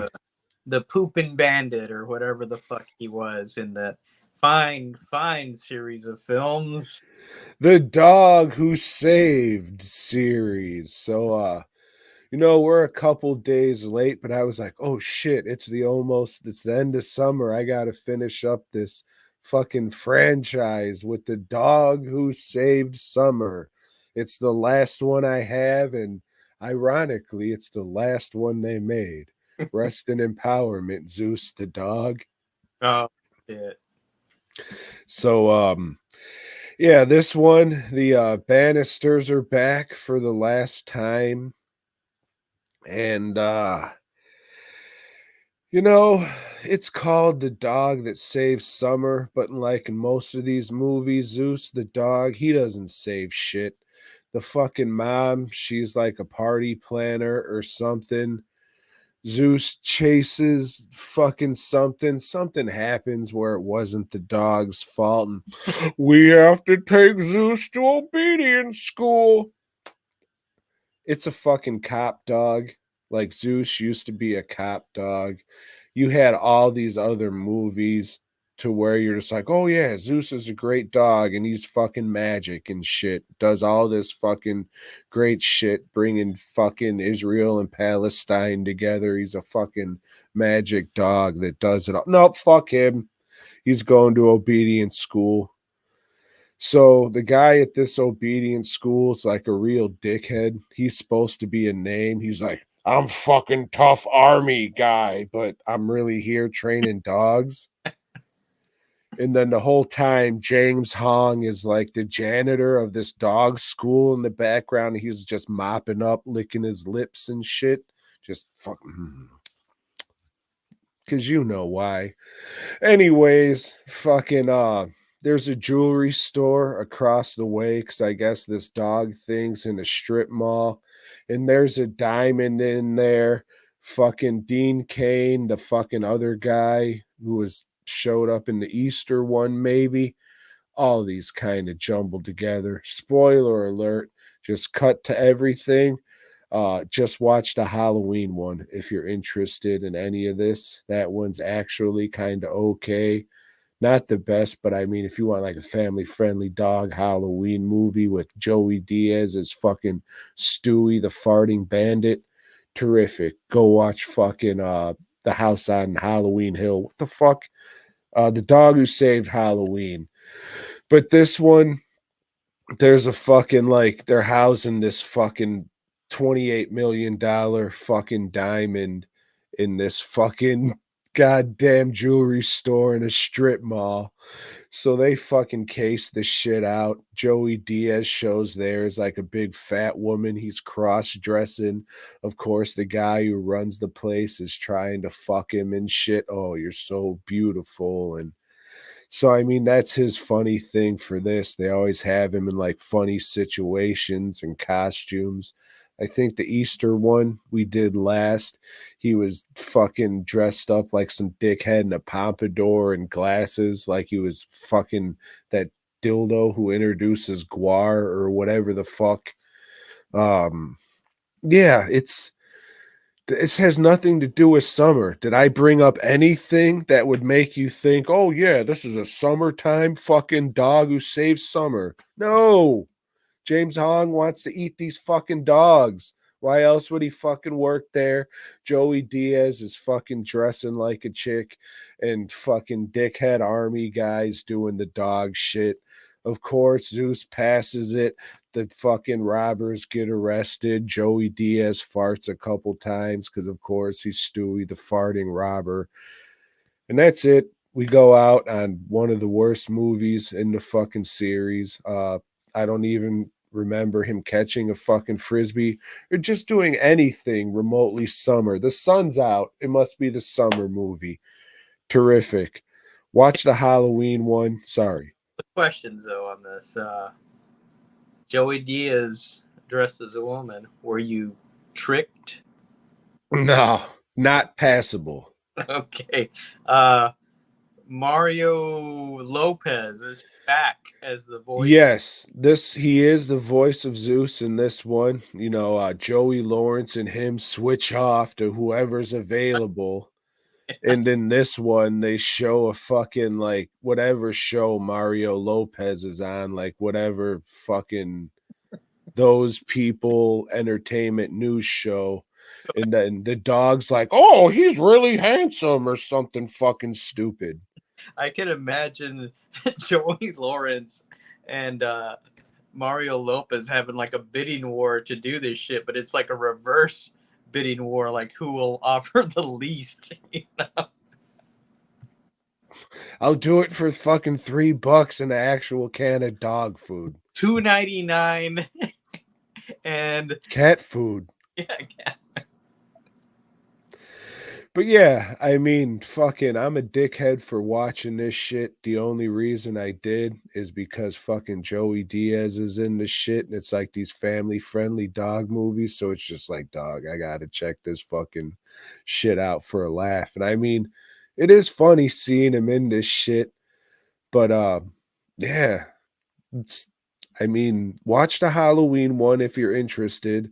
I remember like the Dog Who Saved the Holiday. No, it's I remember the Christmas one sucks, but you know, the dog who saved Christmas again, or it might be the dog who saved the holidays, is the better one. Does Because does Zeus have like a fancy poodle that he's trying to impress this time out? in one of them, Casper Van Diem Well, yeah, no, has but I'm talking about in this one. I thought that was like a recurring theme on all. no, No. no, but in one of them, he tries to fuck Paris Hilton. I'm pretty sure she's the fucking poodle voice. Yeah, that's the Christmas one. Yeah, no, that's the Saves Christmas Vacation.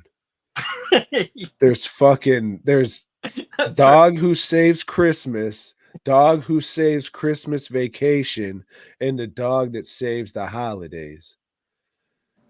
So the dog who saves the holidays, if you need a fucking Christmas dog movie with Joey Diaz, that would be the one. But the dog who saves Christmas Vacation, they just go to like a fucking ski lodge and it's fucking real shitty. That's one of the worst ones too. But yeah, I mean, the Halloween one's okay. Lance Henriksen's in it. There's a bunch of fucking pumpkins and Halloween lights and shit in it. And, you know, it seems like they actually gave a fuck as much as they could on that shit. But That's right. He's the curmudgeon dog keeper, right? no, he's just a guy fucking next door. I forget what the fuck he does. Oh. He's doing fucking something, but he has some shit that fucking Superman and Joey wants from his house. I thought I don't know. I thought he had the dog kennel or some shit. I don't know. It's been a long time and I don't fuck. That might be the Easter one. I think the Easter one, there's like an evil fucking dog catcher or dog kennel across town, and they're fucking pissed that they're treating dogs right over here, but they don't have the right permits or some shit. So we're going to take all these dogs to Dog Fuck Alley and put them to sleep and shit. They all kind of blend together, but They're like Jean-Claude Van Damme movies. fuck yeah.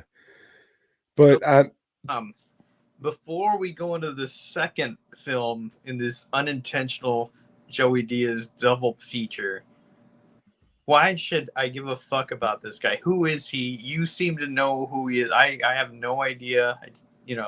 He's a fat guy. I think Roop mentioned, was he on The Sopranos? He looked like he would be on The Sopranos. he always gets confused for the motherfucker who looks like The Sopranos.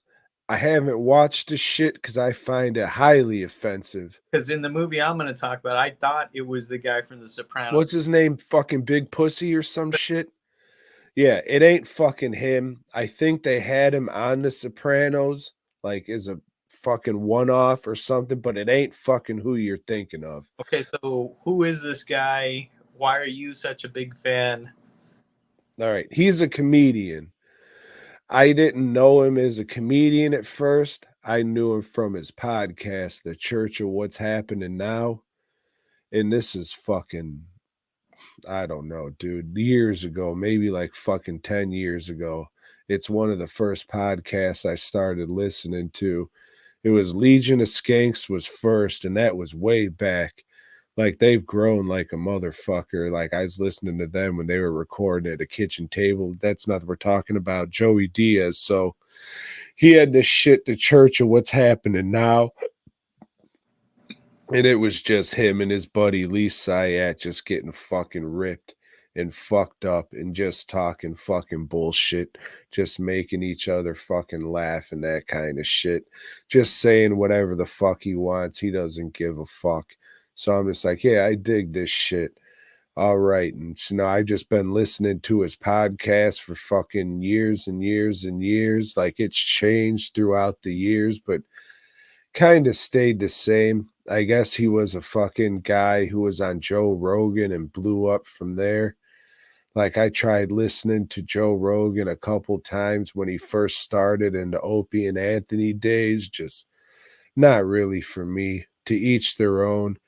But Joey Diaz just had wild stories because he used to be like a big time cokehead, just doing fucking wild shit, not fucking giving a fucking shit. So he just have all these wild stories. So he blew up from that. So long story short, It's just a fucking funny guy who I've been listening to for years. So I was just like, all right, I got to see this fucking blowed up cokehead in these fucking little talking dog movies. Why would they cast this guy in this shit? This is silly. And then they got this fucking guy in a dress with fucking eyeliner and shit on with this other guy trying to suck his cock. But everyone's got to eat. Yeah. And well, I don't know. I guess at that time he was getting roles or whatever, because he has a role in the movie that I watched, Tom, which is, I forgot what year already, but it is The Longest Yard. 2005? 2005. The Adam Sandler driven vehicle, a Happy Madison production, Tom. You like any Happy Madison movies? Any come to your mind? You're just like, yeah, it was good. I remember liking that one. I liked the golf one, whatever that. Happy Gilmore? Yeah. You weren't a Billy Madison fan? That's the one where he goes back to school? Yeah. I liked it, but not as much as Back to School. Well, watch fucking the Adam Sandler one again. It's got Norm Macdonald and Chris Farley in it. It's fucking terrific. And I think Sonya Blade's in it. Okay. Anyway, The Longest Yard is a remake of a The movie Longest Yard called The Longest Yard. And this was a, I don't know, maybe late 70s movie with Burt Reynolds, and it's a fucking good movie. It's a really good movie because it's a comedy, but it's also like a fucking serious prison movie at the same time, you know? So this remake, this fuck serious, you know? We're not going to do any of that.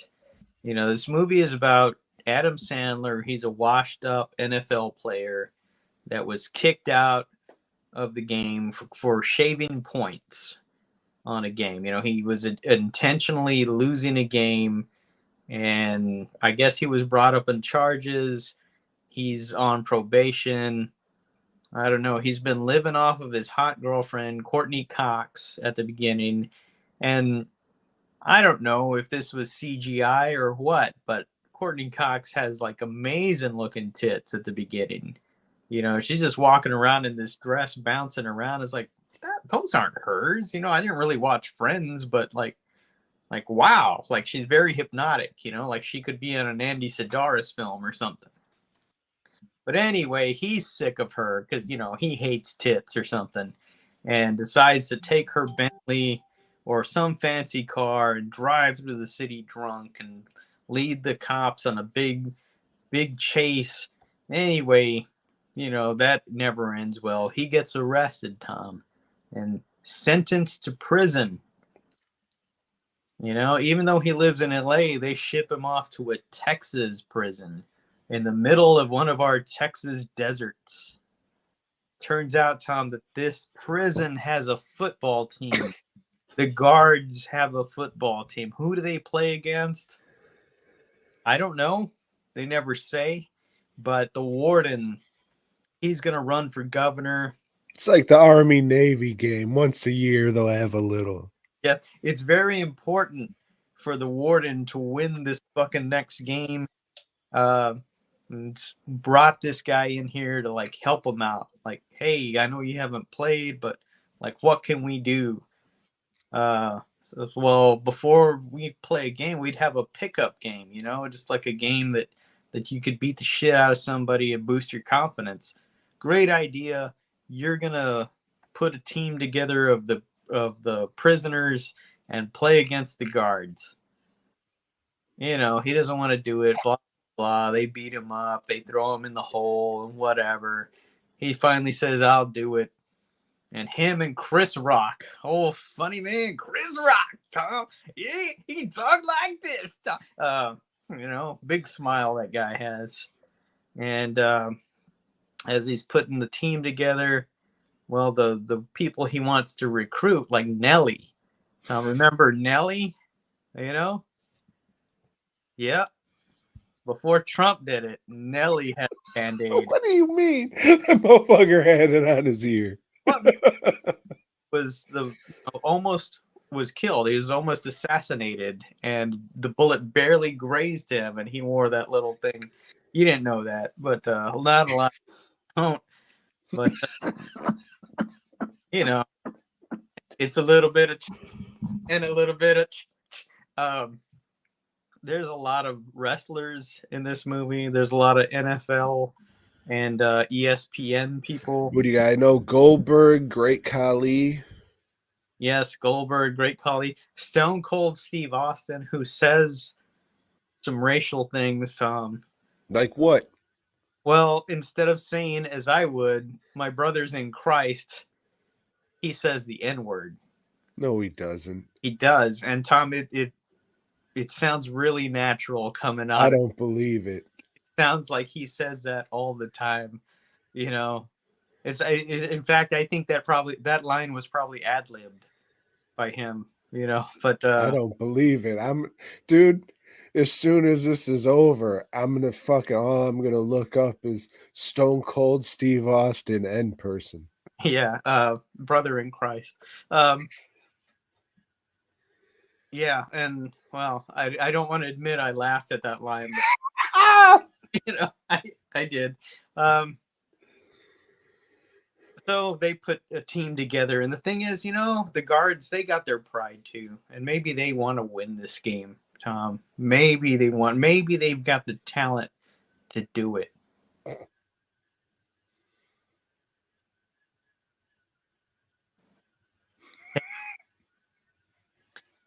As we were saying, it's very of its time. It very much sucks. There's one guard, big motherfucker, and what they do, Tom, is Is that his name? Yeah, they call him Big Motherfucker. They sneak into their locker rooms and they replace his steroids with estrogen pills, Tom. So he gets more and more effeminate as the movie goes on. Does Terry Crews fuck him? No, Terry Crews not fucking, but he's in it. And Terry Crews, his prison thing is he sells McDonald's. He always has cheeseburgers on him, It's fucking stupid, man. This movie fucking sucks. Joey Diaz plays a fat guy that why is he on the team? I don't know, because you need fat guy jokes, Fat guy falls down. It's that kind of movie, the fat guy that, reaches for those cheeseburgers whenever they're available.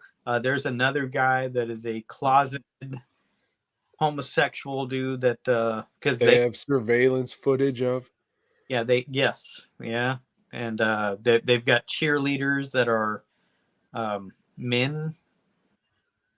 Well, I watched a thing on YouTube that said all Joey Diaz scenes from Longest Yard to get ready for this unexpected double feature. And the cheerleaders I saw in it looked like they were dressed from Debbie Does Dallas. And, a couple of the teammates looked like they had rape in their eye. But then cops came out pumping shotguns like. Yeah, well, those were actually real cheerleaders. Those were not the other ones, the cheerleaders for the guards. I mean, for the convicts, because the cheerleaders for the convicts were convicts, Tom. So they were like from that Howard Chaykin comic book. Yes. Ah. Yeah, this movie's not funny. And unlike the original movie where it's like, where Burt Reynolds, who was also in this one, in the original, he's got a decision to make. They put it to him, you can throw this game and we'll get you the fuck out of here. But, in this one, you don't care. You don't care if it's Adam or if anybody's going to win the game. Yeah, like I said, there's ESPN people in it too, like fucking Chris Berman, fucking that other guy, that prick that was popular for no fucking reason. That dude sucked. I hate fucking Jim Rome. His show sucks, and it always has sucked. Like for fucking years, all it was he was fucking reading emails and shit and answering that. He didn't even have a fucking that was his format, I guess. Anyway, yeah, this yeah, I don't know. They play a couple of AC/DC songs that I like in it, but no, I can't not recommend the Longest Yard 2025.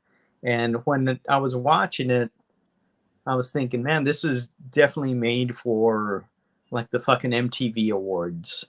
You know, this it's that kind of shit. It's for like the MTV crowd. And sure enough, the production company behind this is fucking MTV Movies, MTV Pictures. So that shows you, man. I was right on that. Yeah, I mean, Adam Sandler, he was huge. He was huge at the time. Like when we were talking about The Mask, you know, Jim Carrey and him kind of had mirroring careers. You know, both like fucking big stars. Like their movies were like an event to go see, but I don't remember where his career was at this point. It must have been still big because this is a big cast. But yeah, it sucked. I don't know where it went after this for him. I don't know what he does now, but I'm not. I mean, he had that shit for Netflix for a while, where Netflix was getting like all his movies straight to there, like Ridiculous Six, and Well, I haven't watched any of those. not great. I think Ridiculous Six, Norm was in that one, and that's the only reason I watched it, and it was whatever. But I mean, outside of those fucking core whatever, where it was like Happy Gilmore, Billy Madison, and Yeah, he does have Rob, what the fuck's his name, come out and say you can do it Rob Schneider. Again. So yeah, I mean, cool for him to throw his buddies a bone here and there and get them some money, you know. But yeah, this movie sucks. I had to fucking run out there. I was trying to hold it to the end of the fucking end of your review, and I was like, hey Joe, just take a couple seconds quick. I got 5 empty beers here, but I almost fucking pissed my pants, so I just had to take off. As soon as I took my cock out prematurely because I just ran to the sink, pissed all over the front of the cabinet fucking doors as I was lifting my cock up. So I just pissed it all the way up to the sink until I could flap my cock out into the fucking sink. So it took a little longer because I had some piss to clean up, you see. Let it be the sink. Yeah. Joey Diaz didn't really fucking do much in this, but fat guy fucking falls down. Nobody did really. You know, it's just a movie of gags, you know, and it's barely a story holding it together. It makes it like, hey, prison's a fun place to be. No, it's not, you know. I've come close, but you know. And fucking what? Chris Rock blows up or some shit in here? Yeah, they kill him. And unlike the original movie where that happens too with their coach, there's no, you don't give a fuck. Yeah, I seen they just have like a funeral scene, and then fucking Sandler's like, all right, let's go play football. Yeah, like they're gonna let fucking prisoners have a fucking funeral. Bury him out in the fucking yard outside the fence and shit. Yeah, that's what he wanted. His family appreciates that shit. And you know, and you got James Cromwell in this, who was a fucking Academy Award winning. He was in Babe, you see. Babe, you know? That'll do, pig. That'll do. For all you idiots out there, that is James Cromwell. So yeah, you know who he is, you ignorant fucks. It's the that'll do pig guy. Mm-hmm. Fuck, that sucks. That's the only thing he's known for now, but it's his own fucking fault for taking the fucking role. For being so great in that role. Sorry, you know. Yeah, nobody knew it was going to be that big. You thought you just needed the money, but it was a career-defining role, you fucking idiot.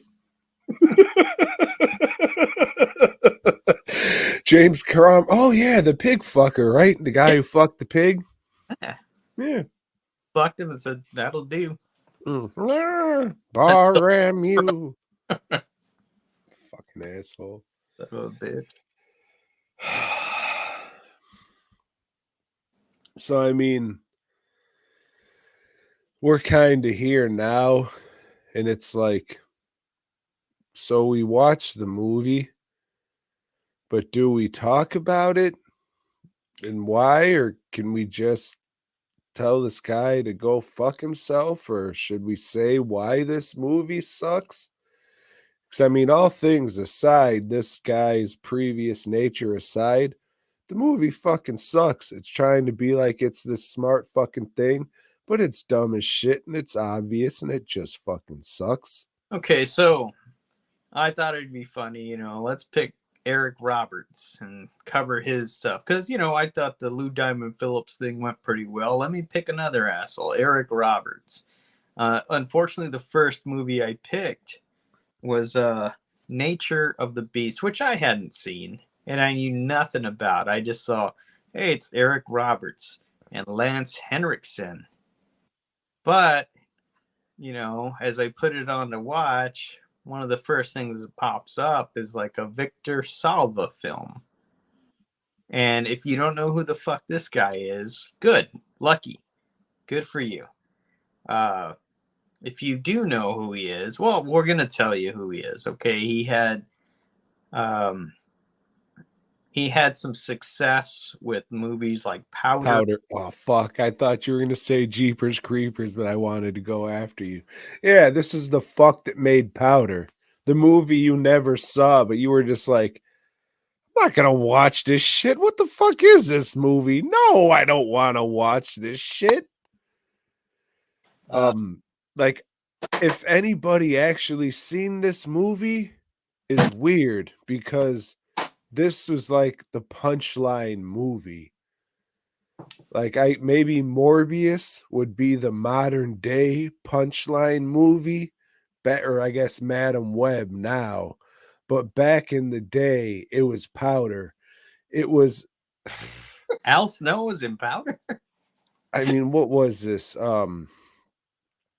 Was it like hey, it's a deformed guy with magical powers. It's like that John Travolta shit where he's fucking half retarded or whatever the fuck, and he controls radios. What the fuck was that shit? No, hold on. You know what I'm talking about, right? John Travolta was like in a movie where he had fucking Down syndrome or some shit. So, like, premonition, he can tell the future, and he did like movies like that. One of them, he was an angel, and I know which one you're talking about. And they do something to make it was him like Jonathan or something like that. Michael. Was it Michael? And that movie, dude, we gotta watch Michael. It's just flowers for Algernon. You remember that shit on the internet? A dildo for Algernon. That was like one of the original memes. Hell yeah. Give Algernon that dildo, dog. He deserves it. So anyway, the Powder was an albino. Probably can't get AIDS from a dildo. I was going to say wrap it up, but you're probably all right. And he could control lightning or something. I don't fucking know. But anyway, he can make AM stations come in a little clearer. There's some questionable shit in that movie. But this guy also made some other stuff. He made something called like The Peaceful Warrior, which I've never seen.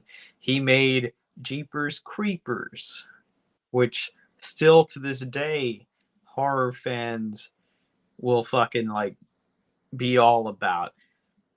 Okay, so Jonathan Breck has to show up to fucking conventions looking uncomfortable in every picture.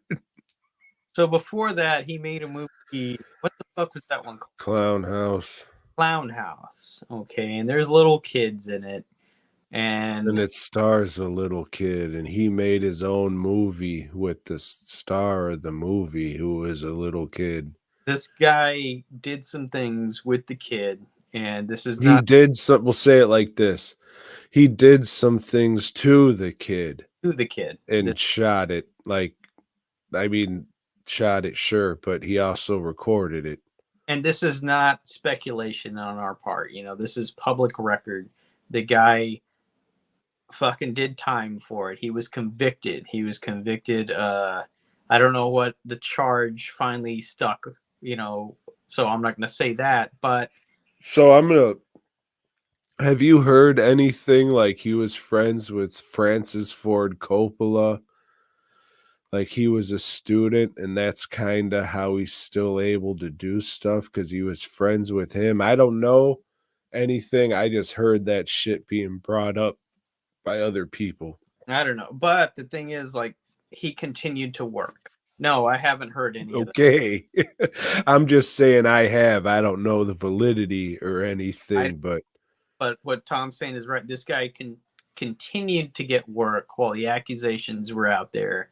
And even after he got out of prison, continues to get work. And there's people that fucking ignore that and just like, hey, he's back. He's making Jeepers Creepers 4 or whatever the fuck. I haven't watched it. I think on the last one, they told him to get fucked. However, he is the dude that created the shit, so I'm sure he gets some kind of fucking money from the shit. So even though, he didn't direct it or write it, if you go see that shit and support it, you're giving him a little couple change, and that adds up. I did watch this movie, and I'll just say it's no good. We're not really going to talk about it. Okay, I'll just say it's no good. There's a lot of like homosexual innuendo in this, not so much about child, whatever, and that's fine, Like, I don't want to say like gay shit's creepy and it's weird and strange to be gay, because it's not. It's human nature. But in this, shit comes off really creepy gay. Yeah, knowing what you know about this guy, it comes off that. And, and there's other people, other directors like Joel Schumacher that made The Lost Boys. Batman and Robin. Right. In both of those films, there's gay innuendo throughout it, But, it's fine. That's fine. With this guy, it's not fine. Yeah, we're not talking about this movie. I want to say a couple things, though. I want to say Eric Roberts fucking sucks. This guy can't even hold the shitty fucking accent he's trying to put on through a whole fucking sentence. Like, dude, just don't do the accent. If you can't fucking do it through a whole fucking sentence, just don't fucking do it. The whole thing where it's trying to play you, it's so obvious because they're trying to push it so hard. You know exactly what's going on. Oh, no, he's really him and he's going to kill him. Okay, got it. And then Brian James shows up, which I'm a fan of. But it's just like, at this point, it's just like, who gives a fuck? You're also a fan of the lady that comes out at the end. I can't remember her name, but I hate her. The lady who comes out at the end was his wife. I don't know. She was the one in Boat Trip. Like Cuba? Oh, the one that was the coach. Lynn Shay. There you go. You're a big fan of her. Oh, she was in this. I thought that was her, but I forgot until you said that because I watched so many movies this past. If you want to put a cap on an already horrible movie, you bring her in at the end. I mean, say what the fuck you want, but she's awesome in Kingpin. Like, I'll never talk shit about that lady because Kingpin's fucking awesome. I will always talk shit about that lady. When's the last time you watched Kingpin? It's been a while. Did you ever like it? Probably about as long as I've seen The Mask. Well, I mean, Kingpin's better. Kingpin holds up. Okay. Don't get Munson on that shit. Watch Kingpin. I do like Kingpin because, I'm a big Cameron Diaz fan. And I mean, that lady's in it.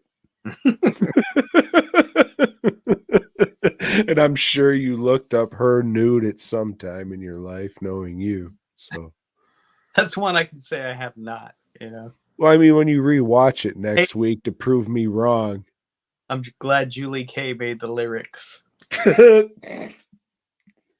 that's pretty good, right? Hmm.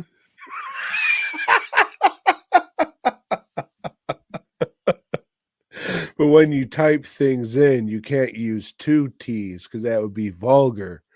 But if you use one T, oh, that's just a normal word that's used all the time. And you can, type out upper like UPPER, and that'll sound the same. Terrific. Yeah, some of that shit, like the AI music we're going back to now. Like sometimes you'd get a thing back and it would be edited out. Sometimes it wouldn't, like swear words and shit. Fucking weird. So it's like you never know. It's just rolling the dice and hopefully you get something back worth the fuck. But yeah, this movie was whack. Some fucking nut. He was on my post like, oh, you're dumb and gay. This fucking movie's awesome. Everybody's great actors in it. It was so suspenseful. And it's like, what the fuck can you say to somebody like that except, laughing at them?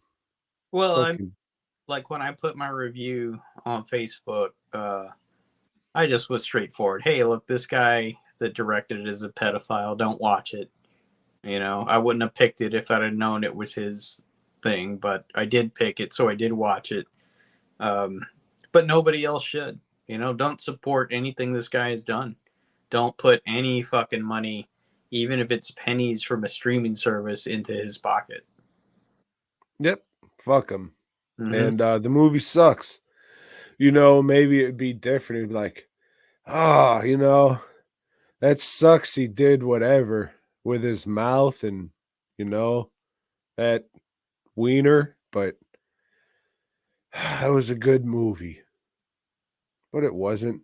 It was a piece of fucking shit. No So, Roman Polanski. That's what I say. speak, Raptor will be better. What is the movie? Raptor. Oh shit, I seen the cover of this. It's like the close up of a fucking lizard eye or some shit with the claw. It may have been a made for sci-fi movie. I'm not sure. It looks like one. I have not seen it. Well, I mean, I'm not gonna look up anything that anybody done who had fucking connections with the production. Cause after fucking Munchie and this shit, I wanna fucking, not deal with this stuff for a while, but yeah, I mean, Eric Robertson is not good. I don't know, like I didn't see fucking so many movies he made before he transitioned from Julia Roberts, but I mean, I don't remember liking any of those movies either. So I mean, if you're a dude or a lady, you still can't act. I don't know. I don't know.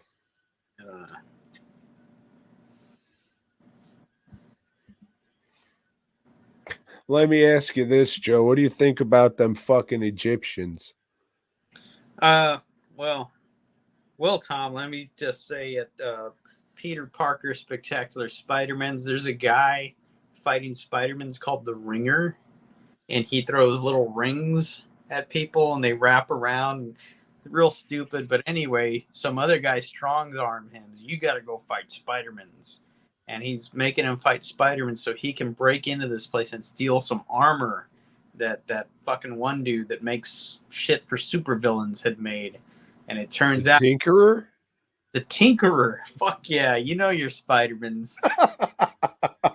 And it turns out it was the Beetle, and he's got new fucking armor at the end of it. So next fucking week I'll be seeing him fight Spider fucking pointy hats beetle thing instead of his dome head, with the little sucker things that he before. It's called his butt. Yeah. And then in Marvel Team Up, this time it's Yeah. and the Dazzler, because Marvel was really trying to push that Dazzler series on people. Go buy this, see how cool she is. She does disco.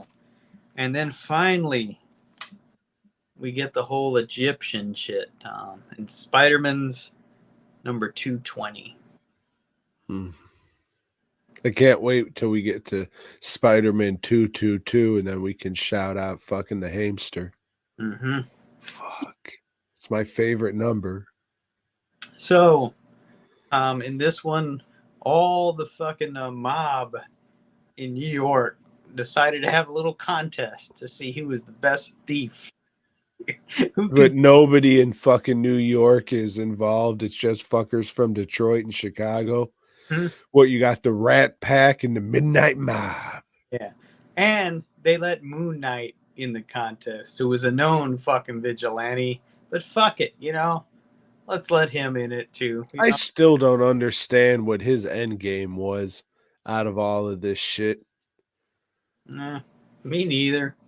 But Spider-Man's is onto him. He convinces Spider-Man, hey, come and play dead, because they told me, nah, we don't trust you. You got to kill Spider-Man's. But Moon Knight's like trying to steal shit so he can become part of like a crime syndicate. So he can get like, I'm going to get a chair on the board or some fucking shit. Or something. There were some records they were going to give him. You know, some files or some shit. I don't know. It was stupid as fuck. Yeah, it's just like it doesn't make any sense. Was the whole point just to get all these people into a room so Moon Knight can fight them? Yeah, that was it. What happened to all this fucking gold? And maybe they returned it? I don't know. Maybe not. We got to push Moon Knight comics. Let's put him in an issue of Spider-Man's. Because Moon Knight also had his own series at the time that was not doing well. But you know who didn't have a series? Was Aunt May, who has a backup feature in this. And the title of this was The Nursing Home Caper. There's a little dance, you know, they have little dances at these nursing homes so the old folks there can go dance, you know.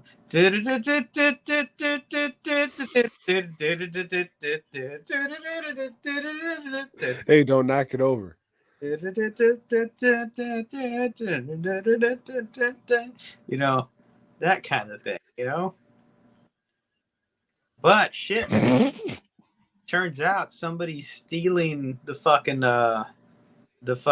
what do you call it? The door money, you know.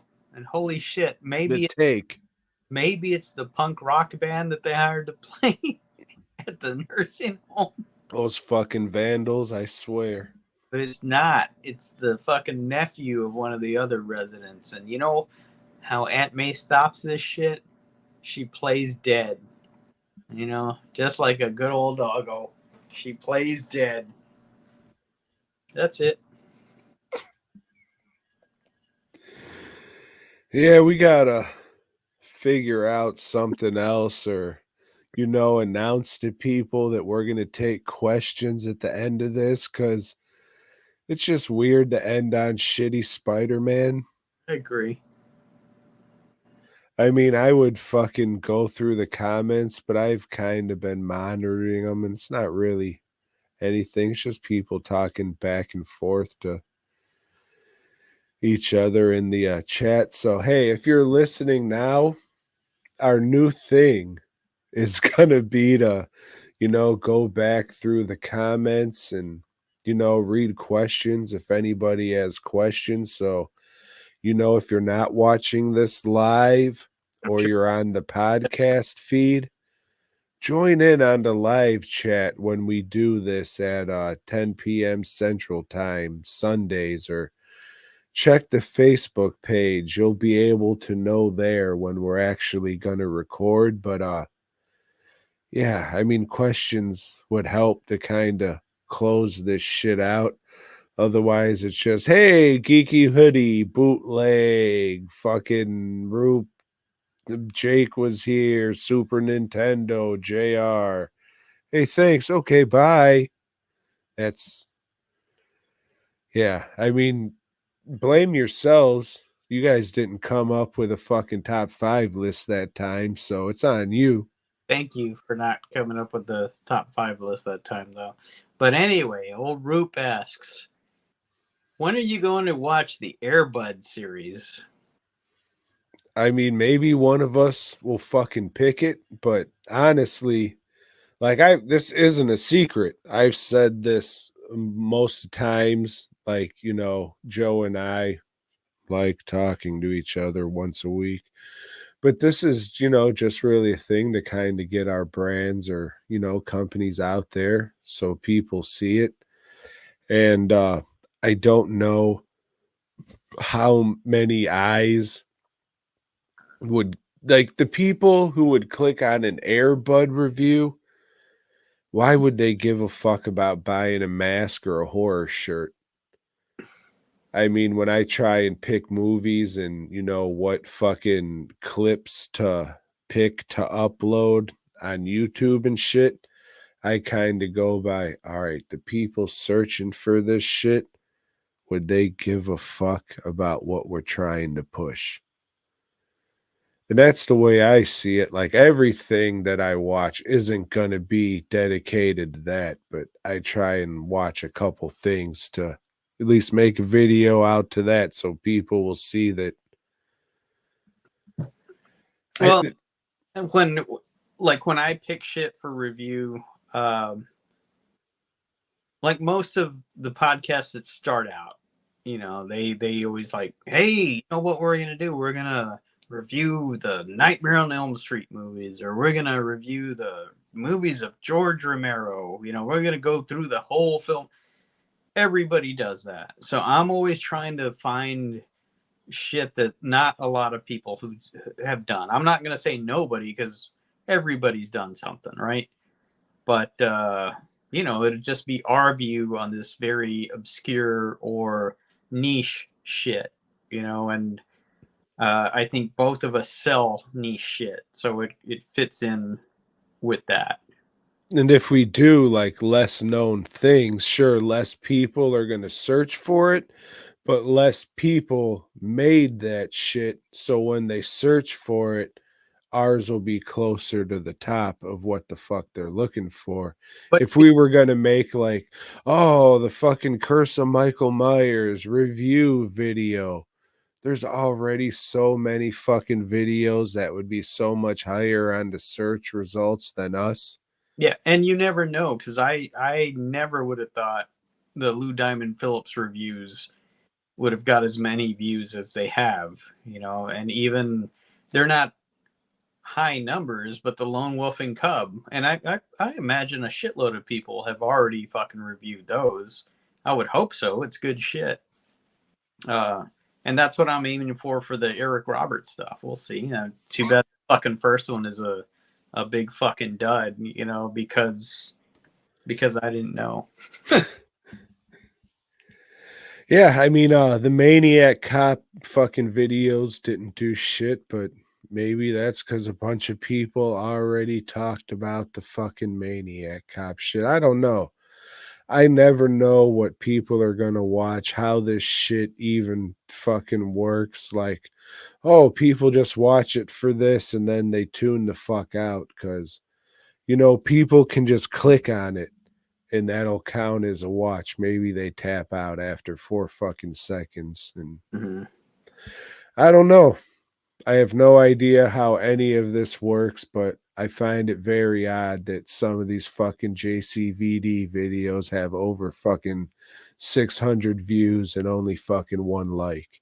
I think So I think the timing on a lot of them has something to do with it, because like somebody will watch a 6-minute review or an 8-minute review, but if it gets into like 12, 15 minutes, then I mean, maybe, but my thing is, how does it have all these fucking views, but 1 like? oh well, yeah, It just doesn't seem right. You know what I'm saying? yeah, I get Like, you. how the fuck does this happen? Like, I don't know. I don't have time to look into the shit and see how all this fucking works. I do enough with fucking, having to edit all this shit. I'm not talking shit or anything. I'm just saying I don't fucking have the time to figure out what fucking all this does. I'm just kind of fucking putting this out there and hoping for the best. Yeah, and I don't care.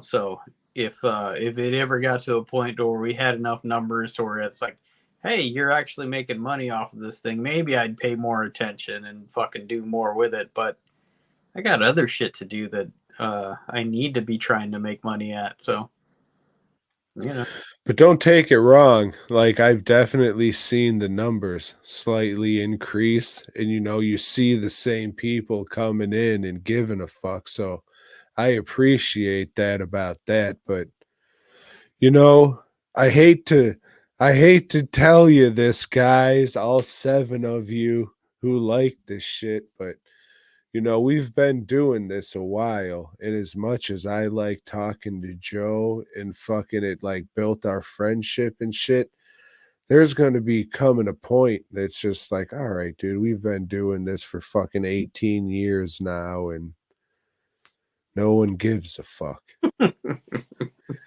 So, I mean, maybe like the fucking videos, leave a comment. I said, I don't know if that shit works or if it does anything, but hurt.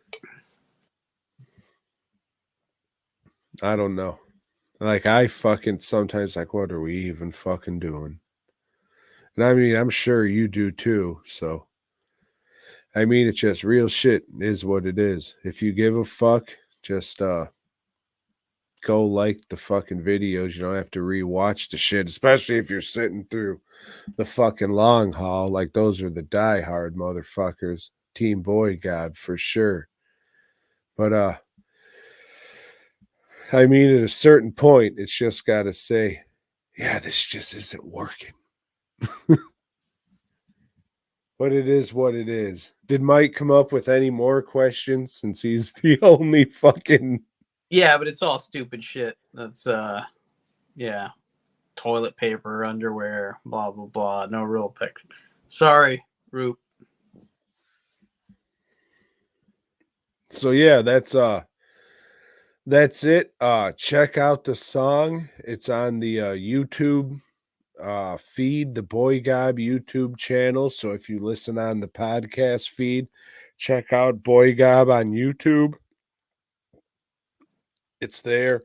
I will probably put it at the end of the podcast version anyways, but again, fastcustomshirts.com, hundreds of t-shirt designs.